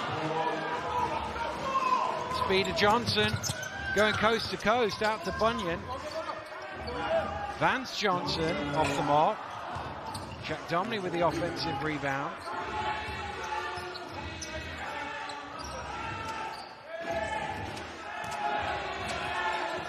Harris, a little step back.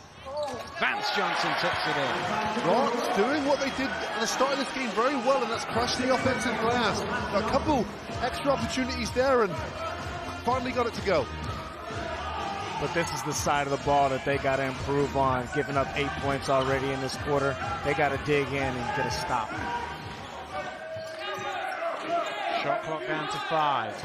Well, I'm not sure who that was to. It was neither Williams nor Martin there. That's just not what he's used to. Isaiah Reese is not used to catching the ball in the mid-post there and trying to create. He's used to controlling the floor where he can see the whole of the floor. And, you know, do you notice as well how much time London Lions wasted there of trying to exploit this mismatch that I don't think is even there? Well, that's how they started off the first 4 minutes of the game, trying to exploit these mismatches, which played into the Rock's hands because it puts the balls in guys' hands that aren't used to it. Jordan Johnson hits from behind the arc, cuts it to a 3-point game. Just like that, this resilient Rocks are right within a one-shot game.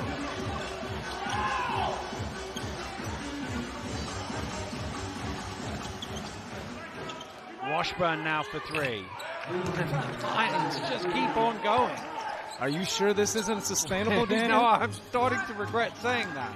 But look how much time he has, guys, to shoot the basketball. Yeah. Rocks have to do a better job of adjusting. Vance Johnson a long way short. Big battle down low between Martin and Johnson. It goes against Johnson. That'll be his 3rd.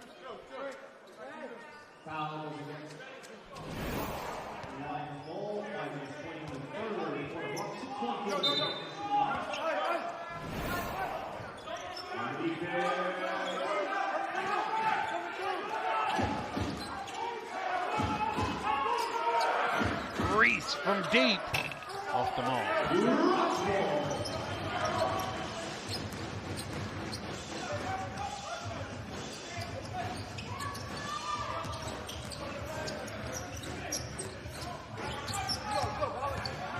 Johnson round to Bunyan. Nice pass.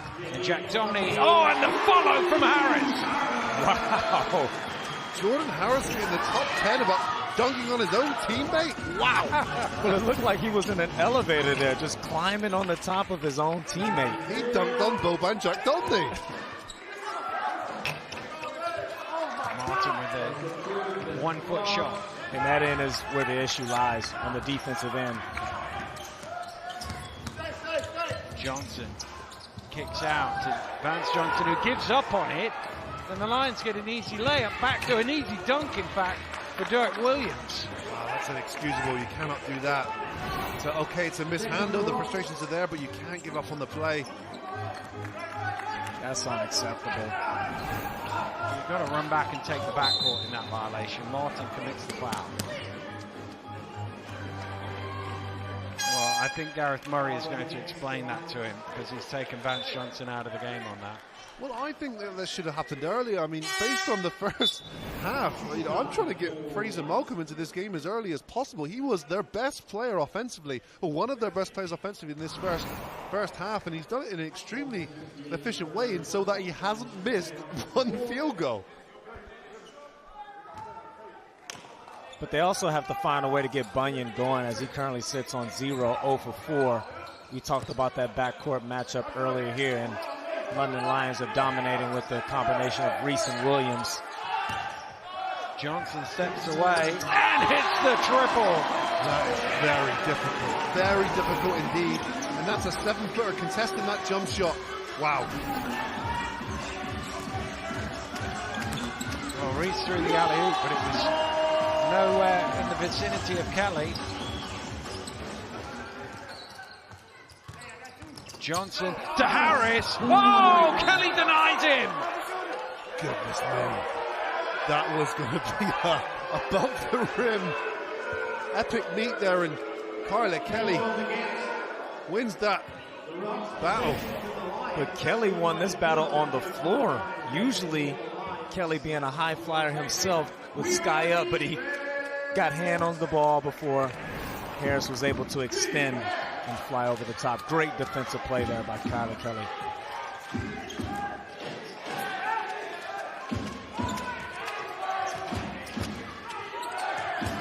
Williams stumbling through, late whistle. Foul is going to be on. number 11 shown to the table, Jordan Johnson.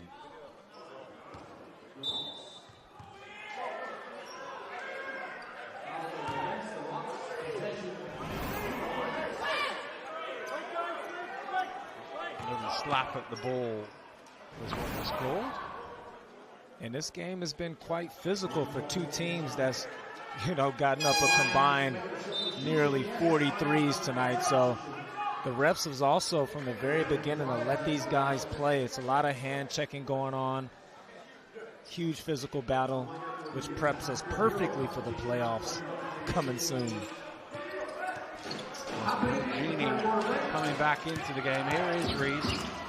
Out to Neighbor for 3. And that is 17 now for the Lions. Fraser Malcolm didn't need the help down there.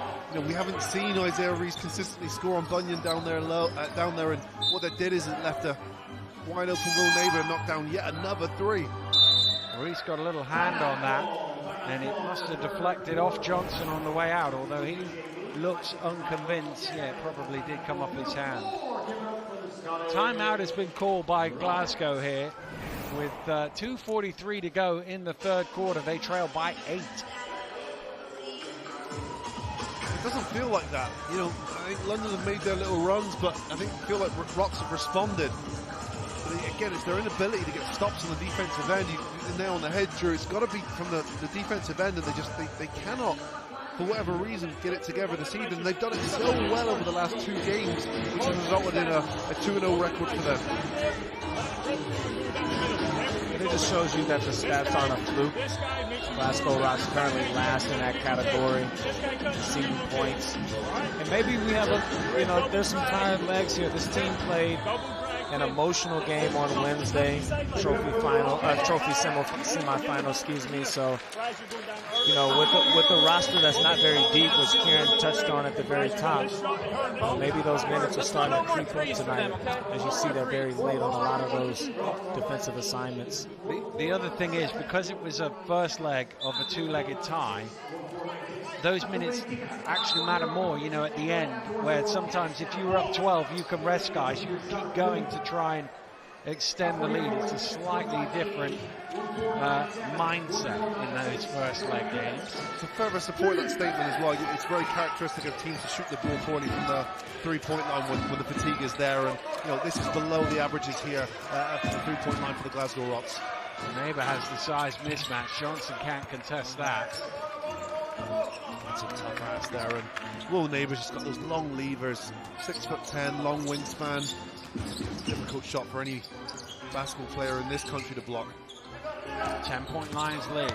Malcolm drops it off to Harris, and unsportsmanlike foul is the call. That's good penetration from Malcolm on that occasion, and again, Jordan Harris has a really good timing of when to cut to the basket. Well, the referee is saying he pulled him down to the ground. It's not so much the foul up the top, but it's if you follow through on it, it gets to the line of too hard, which is what the referee has called, and Kyler Kelly called for the unsportsmanlike foul.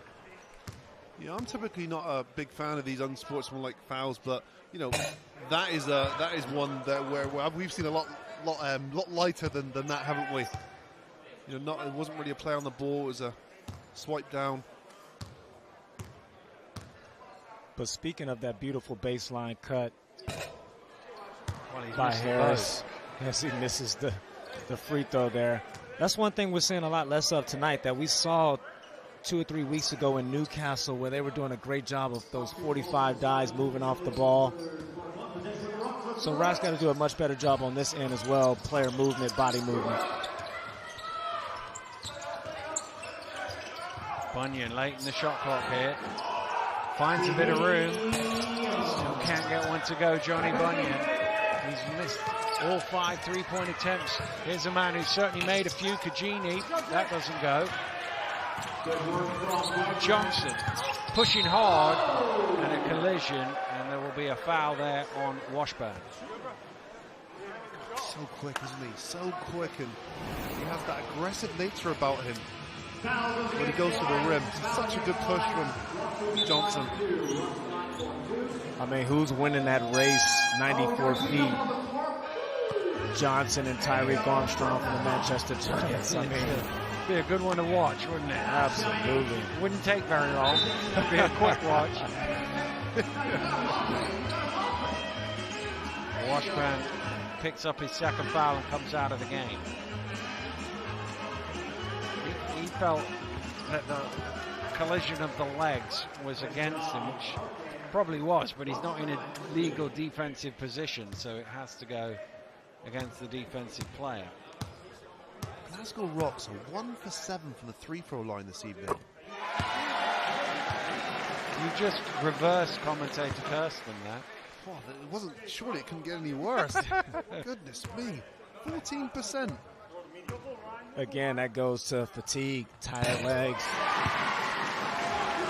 3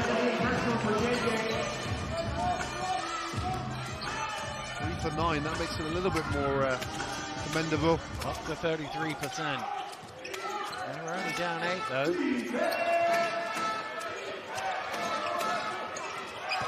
Martin throws it back out to Cagini. 4 on the shot clock. Robinson has to get it away here, does, and knocks it down. Welcome back, Justin Robinson. It's not the first time he's been given the ball in that difficult situation. He's delivered yet again. Malcolm for 3, and he's missed his first miss of the game. Had been a perfect 5 for 5 before that. Robinson now for 3. And back-to-back shots for Justin Robinson.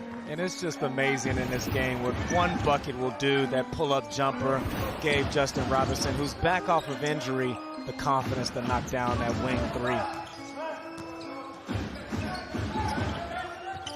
Harris driving all the way to the rim, but missing the layup. Tipped out by Reese. It'll stay with the Rocks. Uncharacteristic miss there from Jordan Harris.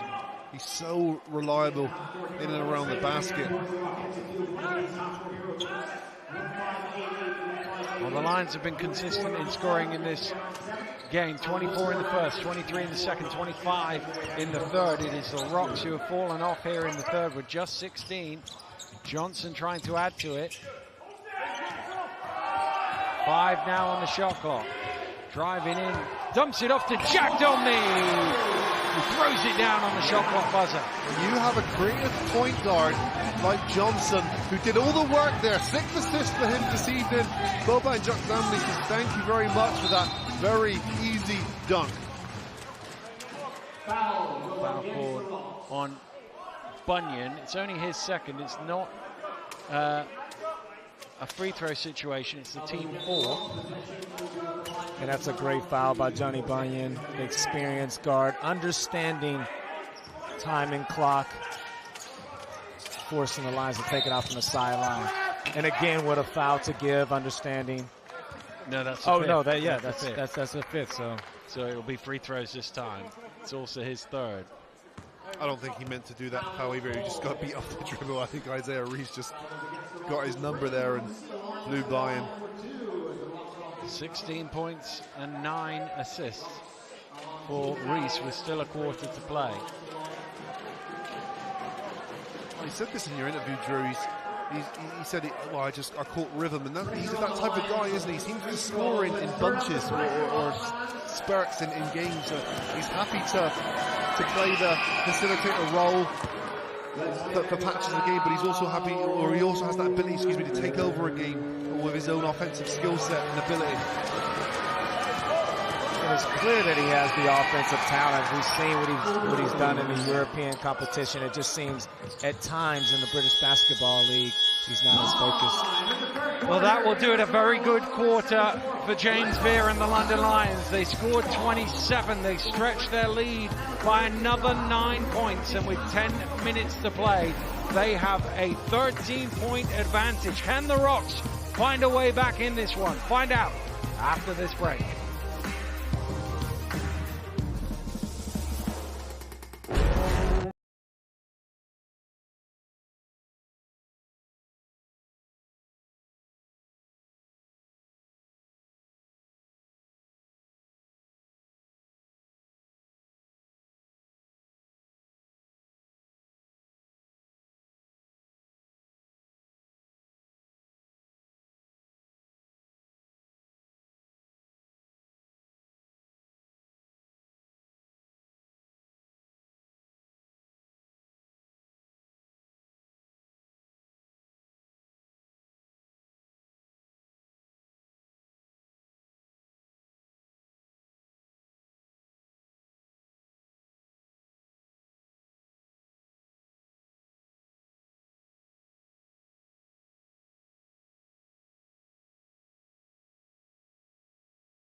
Welcome back to Glasgow, where the Rocks have some work to do, trailing the London Lions by 13 here.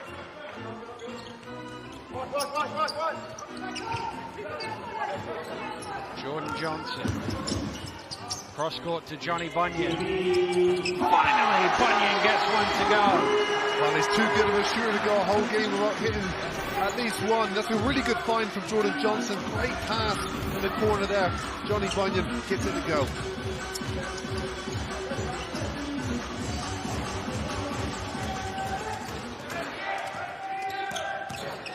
Robinson just a little too aggressive on that Jack Domney. You could see what they were trying to do, but he just went a half step too far. And Jack Domney did a great job of moving his feet, keeping his body square to that guard. But he got in trouble by sticking his hands in there. So any big man out there, always keep your hands wide, slide your feet, keep your chest in front.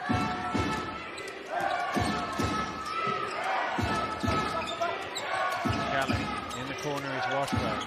Takes the triple. Rebound Malcolm.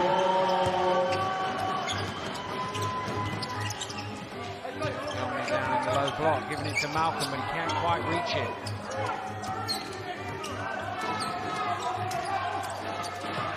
Here's Gagini into the mid-range. Oh, I don't know what Jordan Johnson was doing there. He just watched Washburn chase down the rebound, and Dirk Williams turns it into 3 points. Well, that's what happened. I mean, in fairness to Johnson, it wasn't really much of a competition there because he had to run the Washburn. Look how high he got. He almost hit his head on the backboard. But Dirk Williams just punished him for that three. And it shows you the respect that Dirk Williams has as a shooter. There's Bunyan again. Not quite. Dirk Williams, he couldn't quite keep up with that ball. Robinson just threw it a little too far in front of him. He apologizes for it. Guards apologizing. You don't often see that. It's never a guard's fault, you know. It's always the wing or the bigs for not running hard enough. Or I've said sorry to you once before, big fella. Come on. Here's Murray. Goes up high to keep it away from Kelly and in off the glass. That is a beautiful finish by Gareth Murray. Putting that at the third level above the square, avoiding the shot blocking of Kelly. That's the advantage you have when you play a coach. You don't have to draw it on the little whiteboard. Just take matters into your own hands. Robinson caught from behind by Gareth Murray. That's going to be his third. And going back to you guys' earlier point is these next couple of minutes are very crucial for the Glasgow Rocks. When does player coach Gareth Murray decide to call off the Dogs and prepare for a huge second leg game in Cheshire on Sunday? Well, Ben Thomas just phoned up and he says he wants overtime.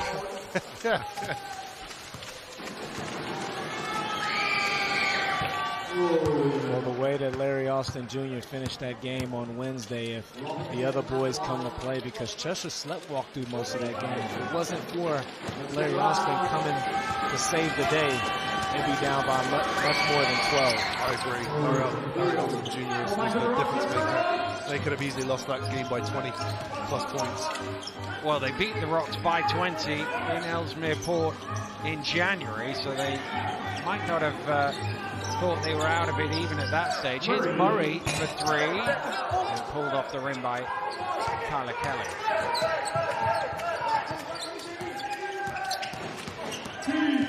Here's Robinson. Kelly. Rebound pulled away by the Rocks. Here's Jack Domney out in front. Jack Domney using all his footwork there. That's really good. Patience from the big man. Excellent running to the floor, catching the basketball, and then the patience and the footwork, as you said, Dan. Very little did Jack Domney do wrong on that occasion. He did perfect, I think. 10 out of 10 for me. Everything was great. And Kieran mentioned how proud he was of Jack Domney, averaging 16 points over his past 3 games. Prior to that, only 4 games across the whole season of double figures, so really stepped up his game as of late. Well, it's that thing with the way he the way his minutes have been this year, sometimes he's got 2 or 3 minutes here. Obviously, when you've got Alec Fraser and the way Alec Fraser was playing and the way the team was shaped up early on, there wasn't much time or space for Jack Domney, but now there is, and he seems to be taking full advantage of it. I think it goes back to what Kieran was saying about, Kieran used the word proud, because it's really difficult to do. I remember when I went from a starter to a off-the-bench guy, in some games, like you said, you'd have 25 minutes, and others you'd have 5, and really difficult to find any type of offensive rhythm, and, where's your place in the team. Here's Martin at the end of the shot clock to knock down the 20th three-pointer of the game for the London Lions. And when Rocks watch this back, they'll see themselves play on numerous of sets there, play 22.5 seconds of good defense, and then give up a 3.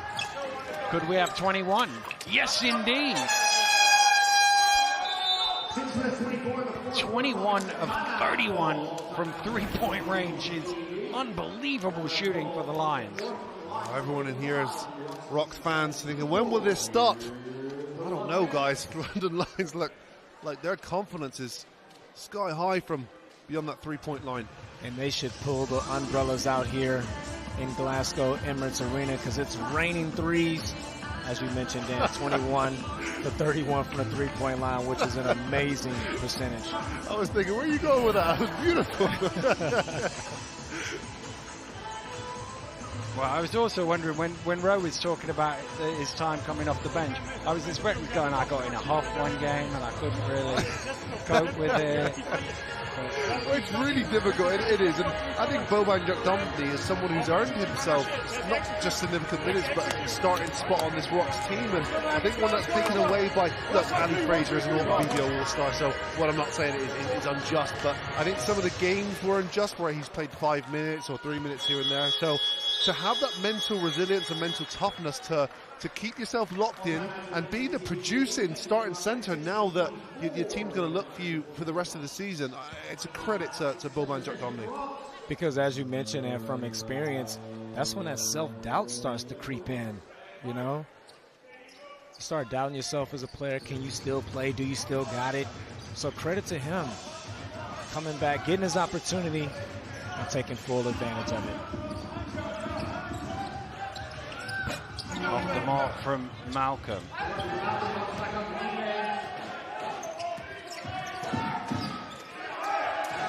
Here's Robinson.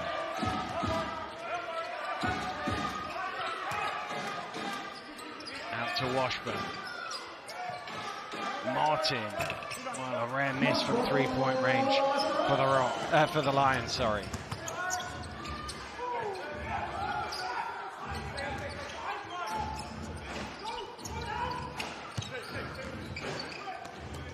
Murray, good little tap pass to Henry. They're still moving the ball well, the Rocks. Malcolm can't score at the end of it. Good shot of the basketball. Deserved to finish, but unfortunately rimmed out for Malcolm, who's having a little bit more of a difficult half. Here's another three. Dirk Williams with 22 threes. This is the most three-pointers in a BBL game in the last 14 years. Previous high was 20. It happened 5 times, but nobody's got this far away. 22 now. Wow. You know what? It feels like a lot, and you think, is that record-breaking? Well, it is. There you go. And if you think before that, there was never really that many three-point shooters, so it's cleaned up by Henry, that. That's the one thing that they have done well, the Rocks, is that's good activity on that offensive glass.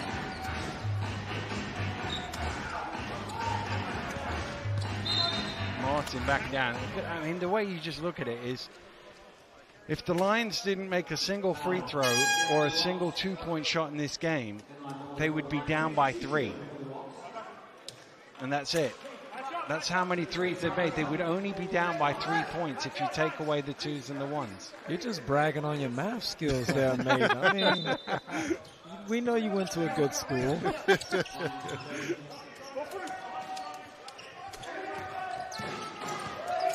Washburn, nice move. What a shot from Julian Washburn. He's had a good offensive game today, isn't he? He's always going to bring that energy on the defensive end. that's what he's got brought into this team to do, but that's a difficult shot, and 11 points personal for him.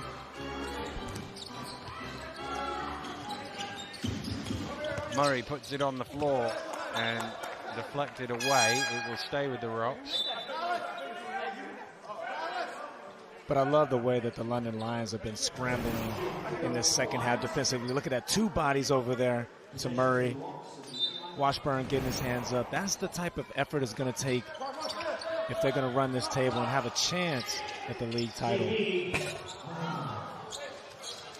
Well, I know you've given up on it. I still think if the Lions can keep winning, if Leicester lose the next game, as Williams makes yet another 3, that is 5 of 7 for him from behind the arc.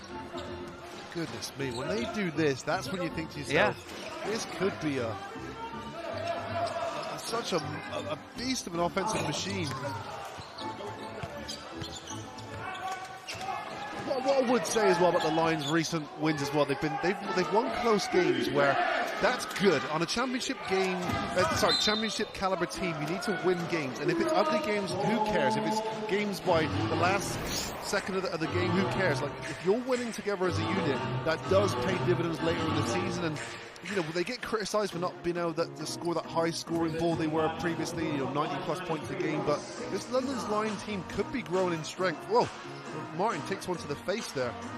But, that kick to the face feels a lot better when you're up by 24. Let me tell you.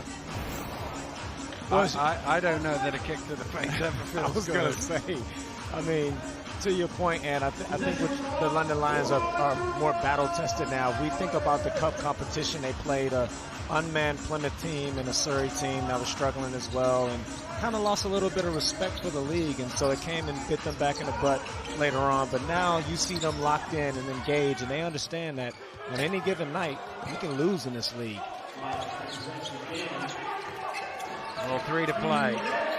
This isn't going to be the given night where they lose. This is the night where they have shown their prowess as one of the best 3-point shooting teams in recent times. Good take there from Malcolm. 15 points personal for him. Second leading scorer only behind Jordan Johnson tonight for the Rocks. Stolen away by Murray. They've got numbers here, the Rocks. Go to Bunyan, catch and shoot. Malcolm with the offensive rebound. 1 of 9, Johnny Bunyan from behind the 3-point arc today. Not been his day, not really been the Rocks' day. 7 of 29 from 3-point range. When you compare that to 23 of 35. Fouls on the floor.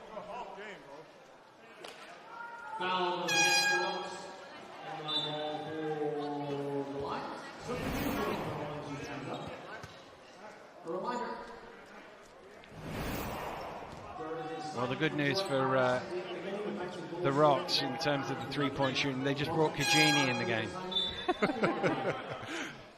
Well, that's how you set records, Dan. You keep shooting and you put guys in the. Well, Kajini's only 4 of 5 from 3-point range. Only 4 or 5, yeah. Well, there you go. He turned the ball over. He should have just shot it. He's trying to get it back, and he does help. Does he?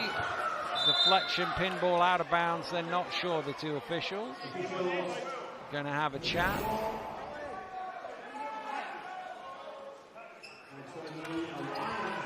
And they're going to give it to the Lions. I think it did come off Vance Johnson last.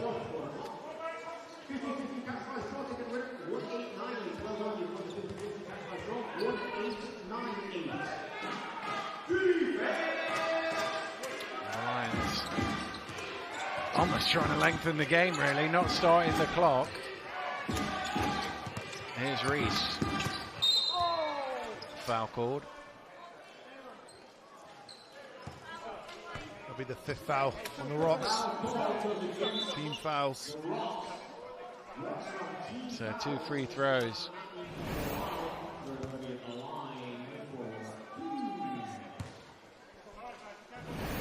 Well, they've ran into a very good offensive team, no doubt about that. The Rocks, but 93 points at home is tough to to win games that way. And we talked about how brilliant the London Lions have been from the three-point line, and they have. But to make 23 shots, you have to have a lot of good open looks, and the Rocks have not taken that three-point shot away at any point in this game. No, they haven't. And when you got easy three-point shots to a team like the Lions, all it does is just grow their confidence. And that's what it did. You see the amount of time some players had to shoot the ball, and there's one more. I mean, that's another look that could easily go in. Lobbed up to Henry, and he couldn't quite get it. But Malcolm gets 2 points on the board, and 17 points for Fraser Malcolm. Incredible response from Malcolm, by the way. I think he's been such a professional in how he's played basketball this evening, and what an efficient 17 points he's had. Reed getting all the way to the rim. It was walked through the lane. That's an issue. I know that the game is done, but you know the Rocks have got to keep that mentality of fighting until the final whistle.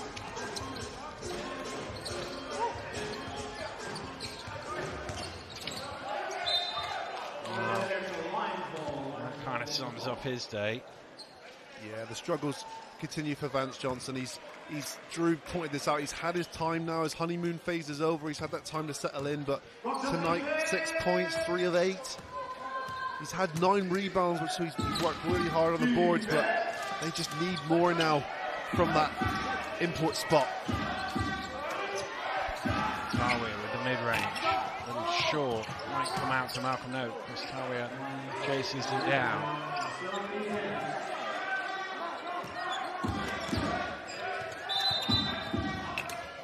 Offensive foul called on Reese.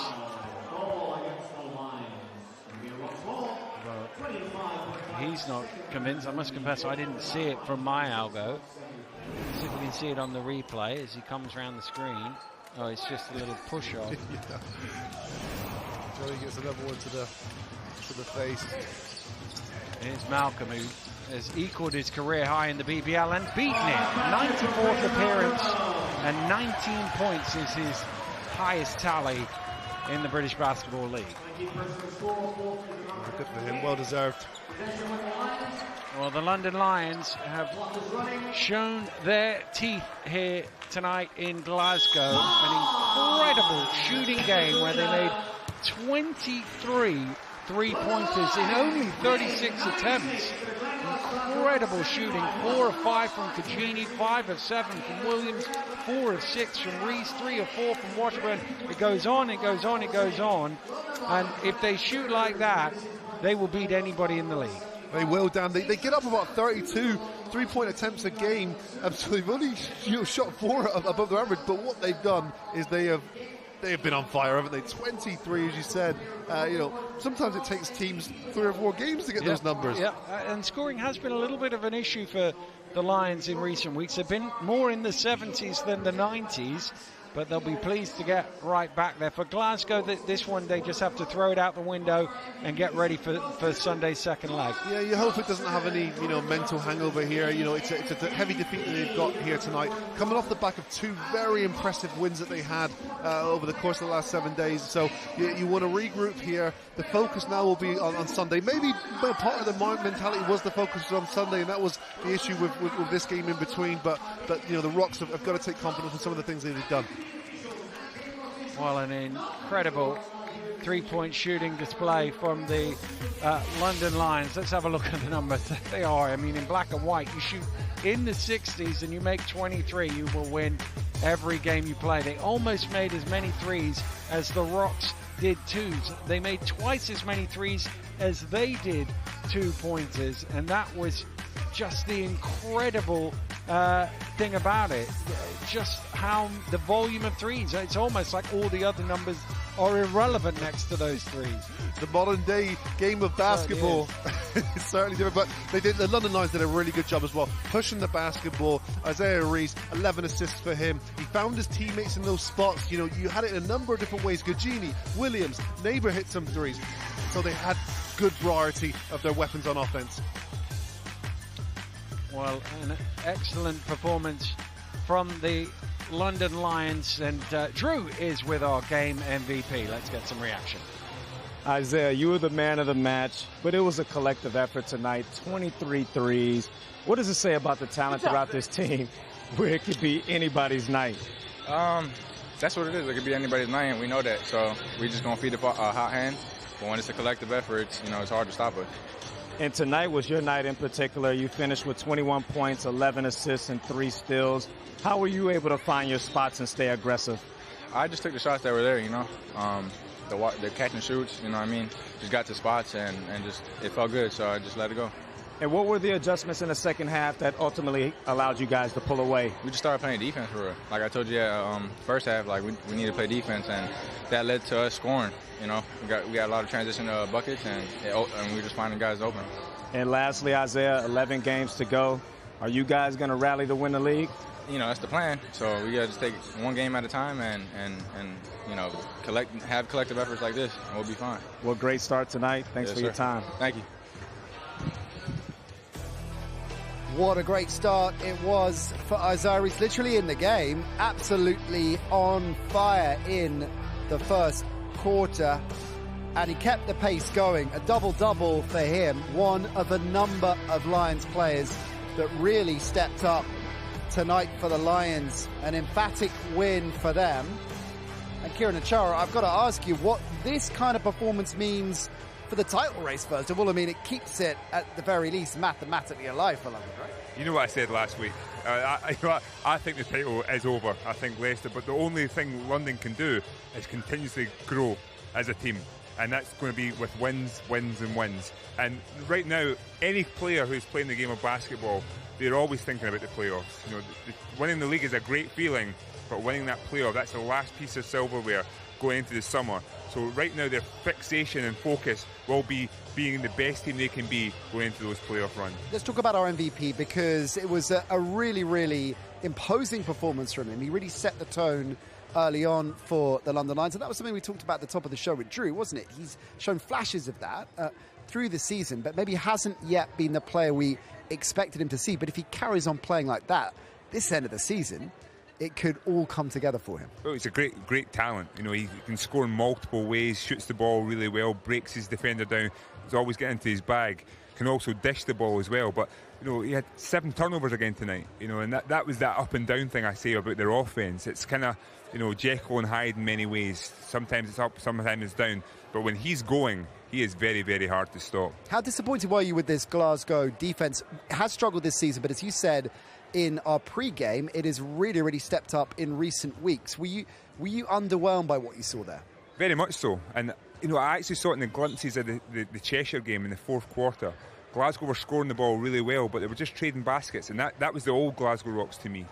That's the Rocks I don't feel is going to be able to compete at that level if they're just going to trade baskets. And when they got punched today, defensively, they were taken out of the game from a London Lions perspective, and they just could not take away their three-point shot. They really couldn't. 23 of them for London from 36 attempts. An extraordinary offensive performance from this London Lions side. Must have pleased their coach, who is courtside now with Drew.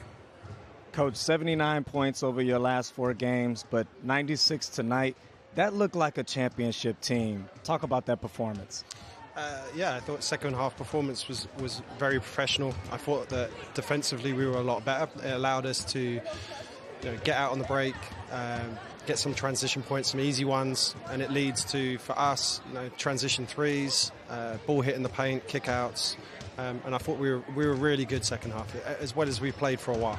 In Glasgow, a team that thrives in transition, how are you able to slow down this explosive Rocks team, particularly from the three-point line? Well, I think for us, when we're scoring the ball, it means that the other team has to take the ball out. It gives us a chance to be able to set up our defense. And I think that when we are scoring the ball and we're getting good shots, it allows us to be able to set up our transition defense. Glasgow is still a very good transition defense team. They still try to run after makes as well, but I thought we did a really good job second half of trying to take that away.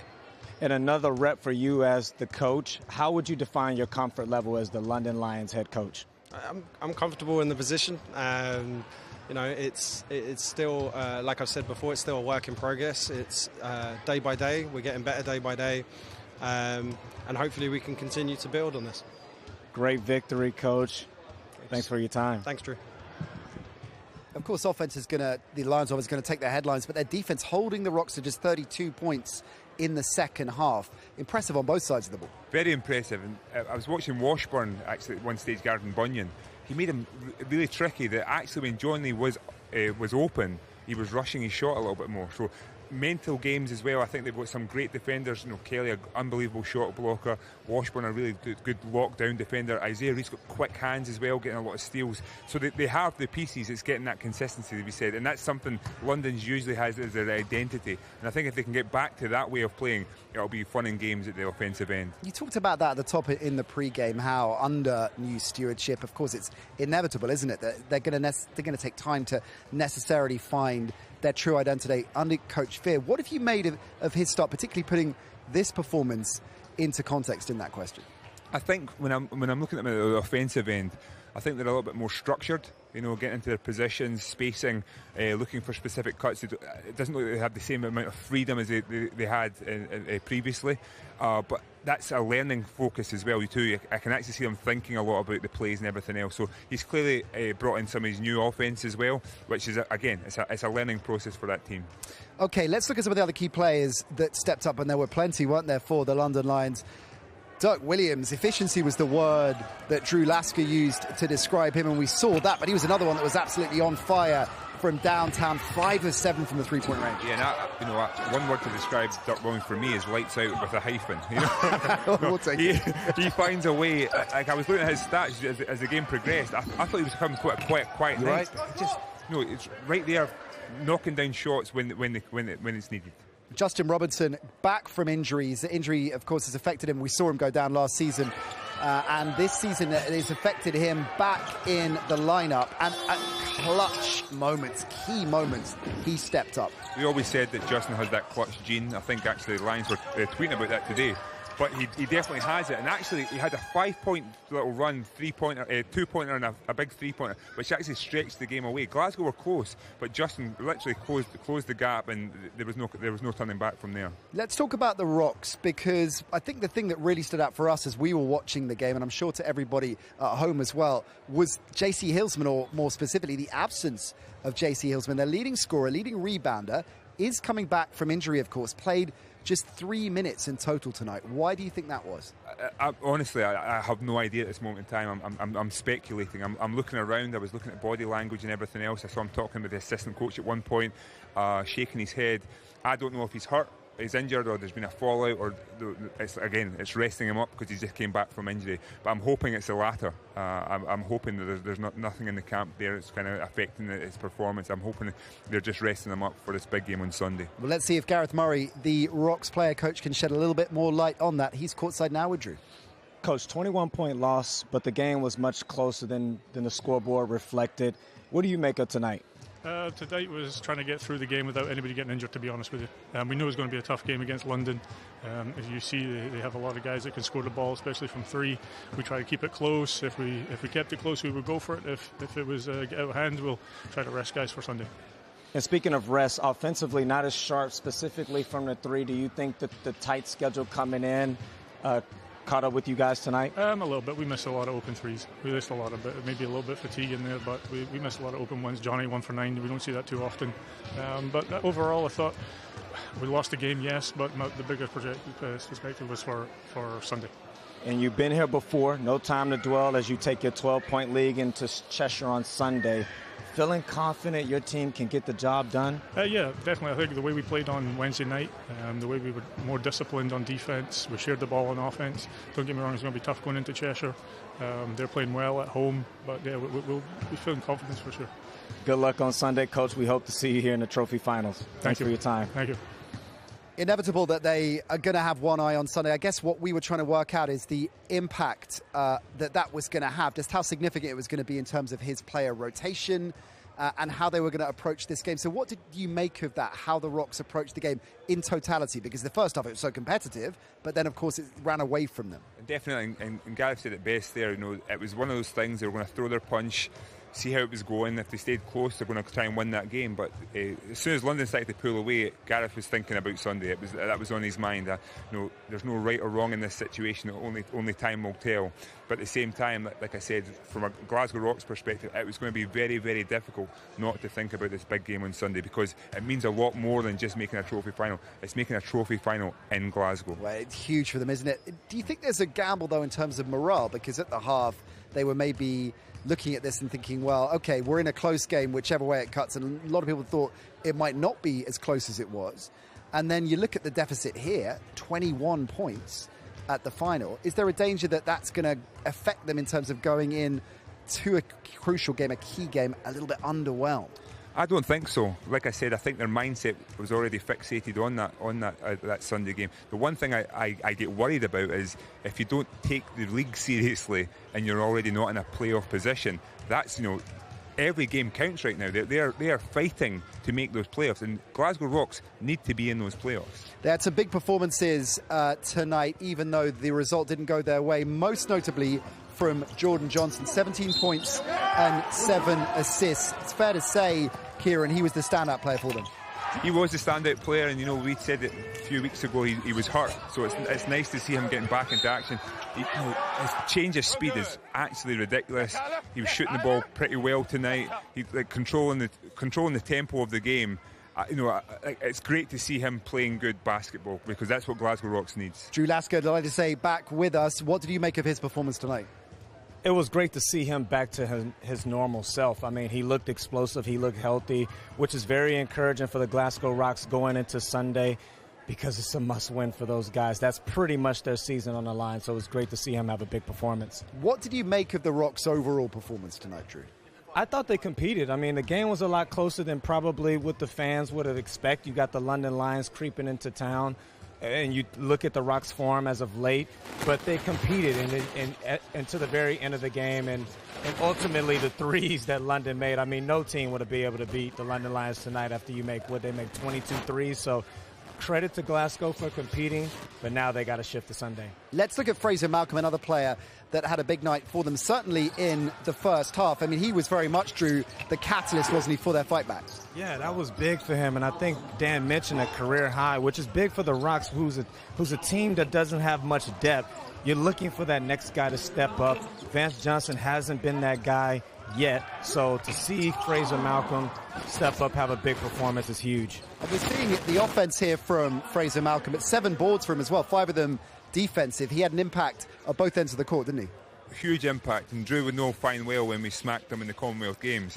Fraser Malcolm was a big piece of that, so yeah, it's nice to see him back to his old ways. Always looking for jabs, mate. I mean, I didn't lead him into that. He just threw that out there, Drew. Don't look at me there. So in turn, go back to his London Lions performance, the offensive performance. I was asking Kieran about how disappointed he was with the Rocks' defense, because we'd hyped that up pre-game that it was getting back on track. But do you think most teams would have struggled with the Lions the way they were playing tonight? Yeah, but I think that reflected on the Rocks' defense to start the game. They really started off the game giving them time and space, and you can't do that to a shooter. And ultimately, once they got their confidence going, it didn't matter if they closed the gap, because they were already feeling great. The basket became an ocean, and then obviously it was raining threes, as I mentioned. And I was saying, if you looked at the Sheffield game, for example, the amount of deflections Glasgow were getting, the loose ball diving on the floor, getting the deflections, chasing them off the plays, that wasn't there again tonight. And I think they started really flat there, gave London Lions a lot of confidence. And London Lions with confidence is scary, very scary. Well, absolutely. We saw that in full effect tonight, didn't we? I'll ask the same question that I asked Kieran a moment ago, and indeed I asked you, I believe, last time out, with the result going against them. It was the 2 games against Plymouth, one of them going against them. Is it game on now? Are they looking at this, and particularly the nature of their performance, and thinking, we're still in this title race? Well, that has to be their mindset, and it's very encouraging seeing the way they play tonight. But the only issue is that the Leicester Riders, they have to rely on the Leicester Riders to lose. So I wouldn't say that the fat lady is singing, but I would say she has her lips close to the mic. But they have to continue to play this thing out. All right, a lot to wrap into before we come off air, including the play of the day. Kieran Achara, it was a tough call, but you've gone for this one. Yeah, I love Jordan Johnson in this play. I think the way he danced to the basket, seeing Boban with 3 people around him and slamming it home, that was a nice play. Oh, you're not going to go. You like that? You like what I did there? Teasing us, Kieran. Maybe it'll make the plays of the week next week, and then you can give it its due credit, but a brilliant play nevertheless. Right, Johnny Bunyan, we heard from him pre-game. He talked about to us about how much he liked to smack talk during games. So maybe it was a high-risk manoeuvre to mic him up for the game, particularly given how his game started and how this played out for the Rocks. Well, let's find out. Johnny Bunyan mic'd up tonight. Johnny's got a defensive assignment on our team. Good hands. Good job, that's all you fans. Stay down, stay ball. Swing. Let's go no more threes from them, okay? No more threes. Go, Rocks on 3, 1, 2, 3, Rock. Pass. Not him. Anyone but him. Let's go. Good game. Let's take a look at the results from around the BBL. 2 games alongside ours taking place tonight. And a huge win for the Bristol Flyers, as you predicted, Kieran Achara, 81-58, not even close, but Drew Lasker, look away now. Your Newcastle Eagles were 10 points up at the half against Plymouth, but how about those Raiders? 84-82. It looks like we've got another Drew Lasker shot face. This is back-to-back weeks that Drew Lasker has pulled this face.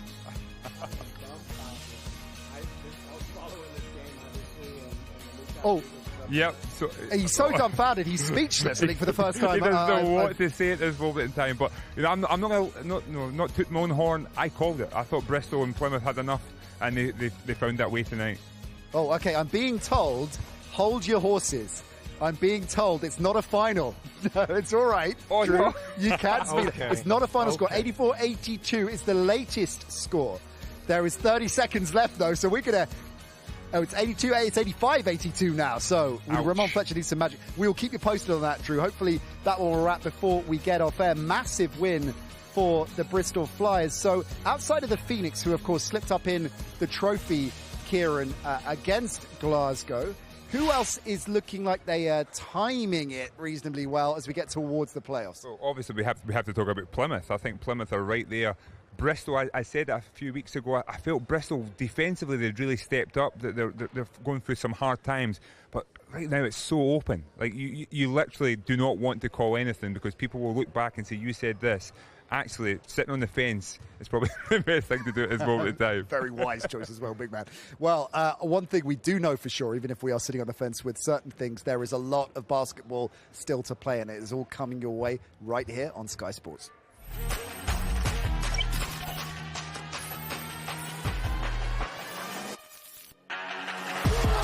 Fletcher, top of the key, knocks it down! The London Lions are the BBL Trophy champions.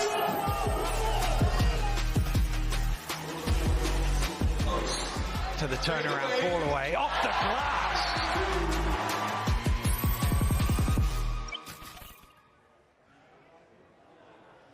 And the action continues next Friday night. We're back in Newcastle. Short trip for you, Drew Lasker. The Manchester Giants in town. That means, of course, Team GB skipper Dan Clark in the house as well. 7 o'clock on air, 7:30 tips, Sky Sports Action Mix, and all through the season on YouTube as well. Quick thoughts on that game, Kieran? Yeah, I mean, Newcastle, Manchester, big game.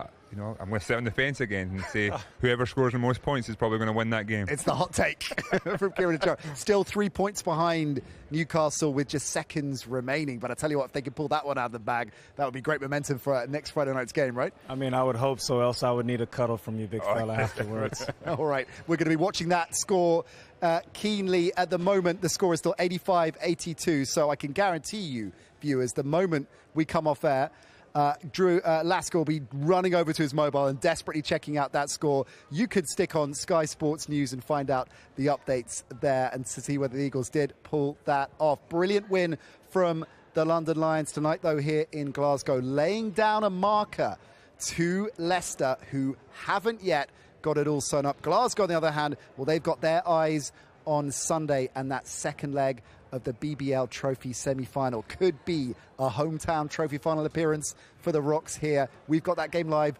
on Sky Sports in 2 weeks' time. We hope you join us for that. We'll see you next Friday in Newcastle. Bye for now. I see you coming back from home. We got it good, get you some. She like, baby, where you from? I said, we out of this world.